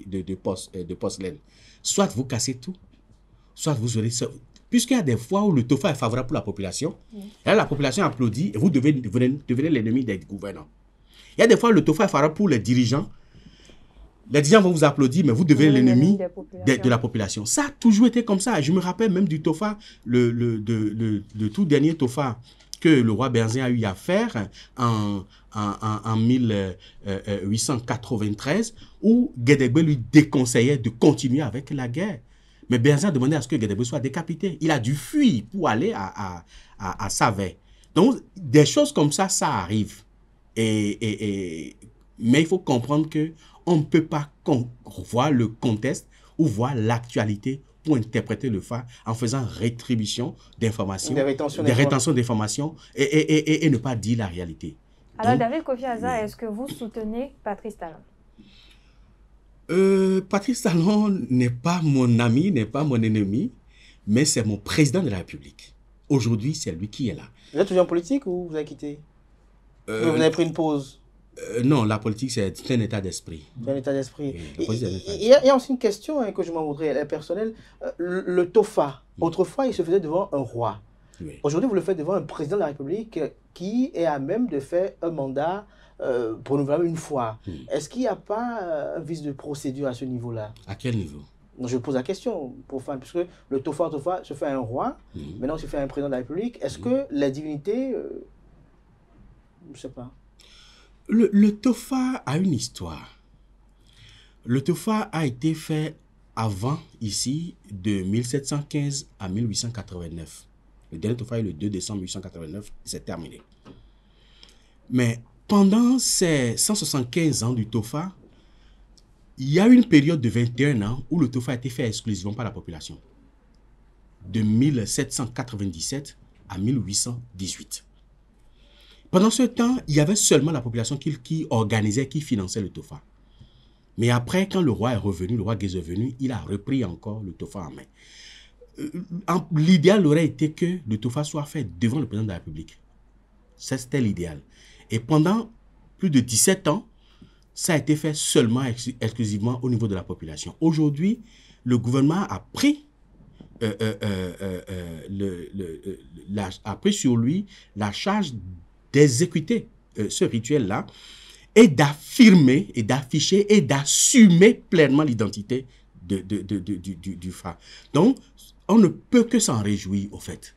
Et l'idéal aurait été que cela continue, même après Patrice Talon, que cela continue toujours pas se faire. Il y a des craintes qu'après Patrice Talon, ça Nous n'avons pas de crainte qu'après Patrice Talon, ça ne va pas se faire. Mais le président de la République est libre d'assister à un TOFA ou de ne pas assister. Nous avons fait le TOFA pendant 10 ans avec le régime défunt. Ils n'ont jamais assisté à ça. Ils n'ont jamais même envoyé de délégation pour assister à ça. On ne leur en veut pas pour ça parce que c'est leur opinion, puisque pendant ces 10 ans-là, le pays a été christianisé au plus haut niveau. Donc, ce n'est pas là le problème.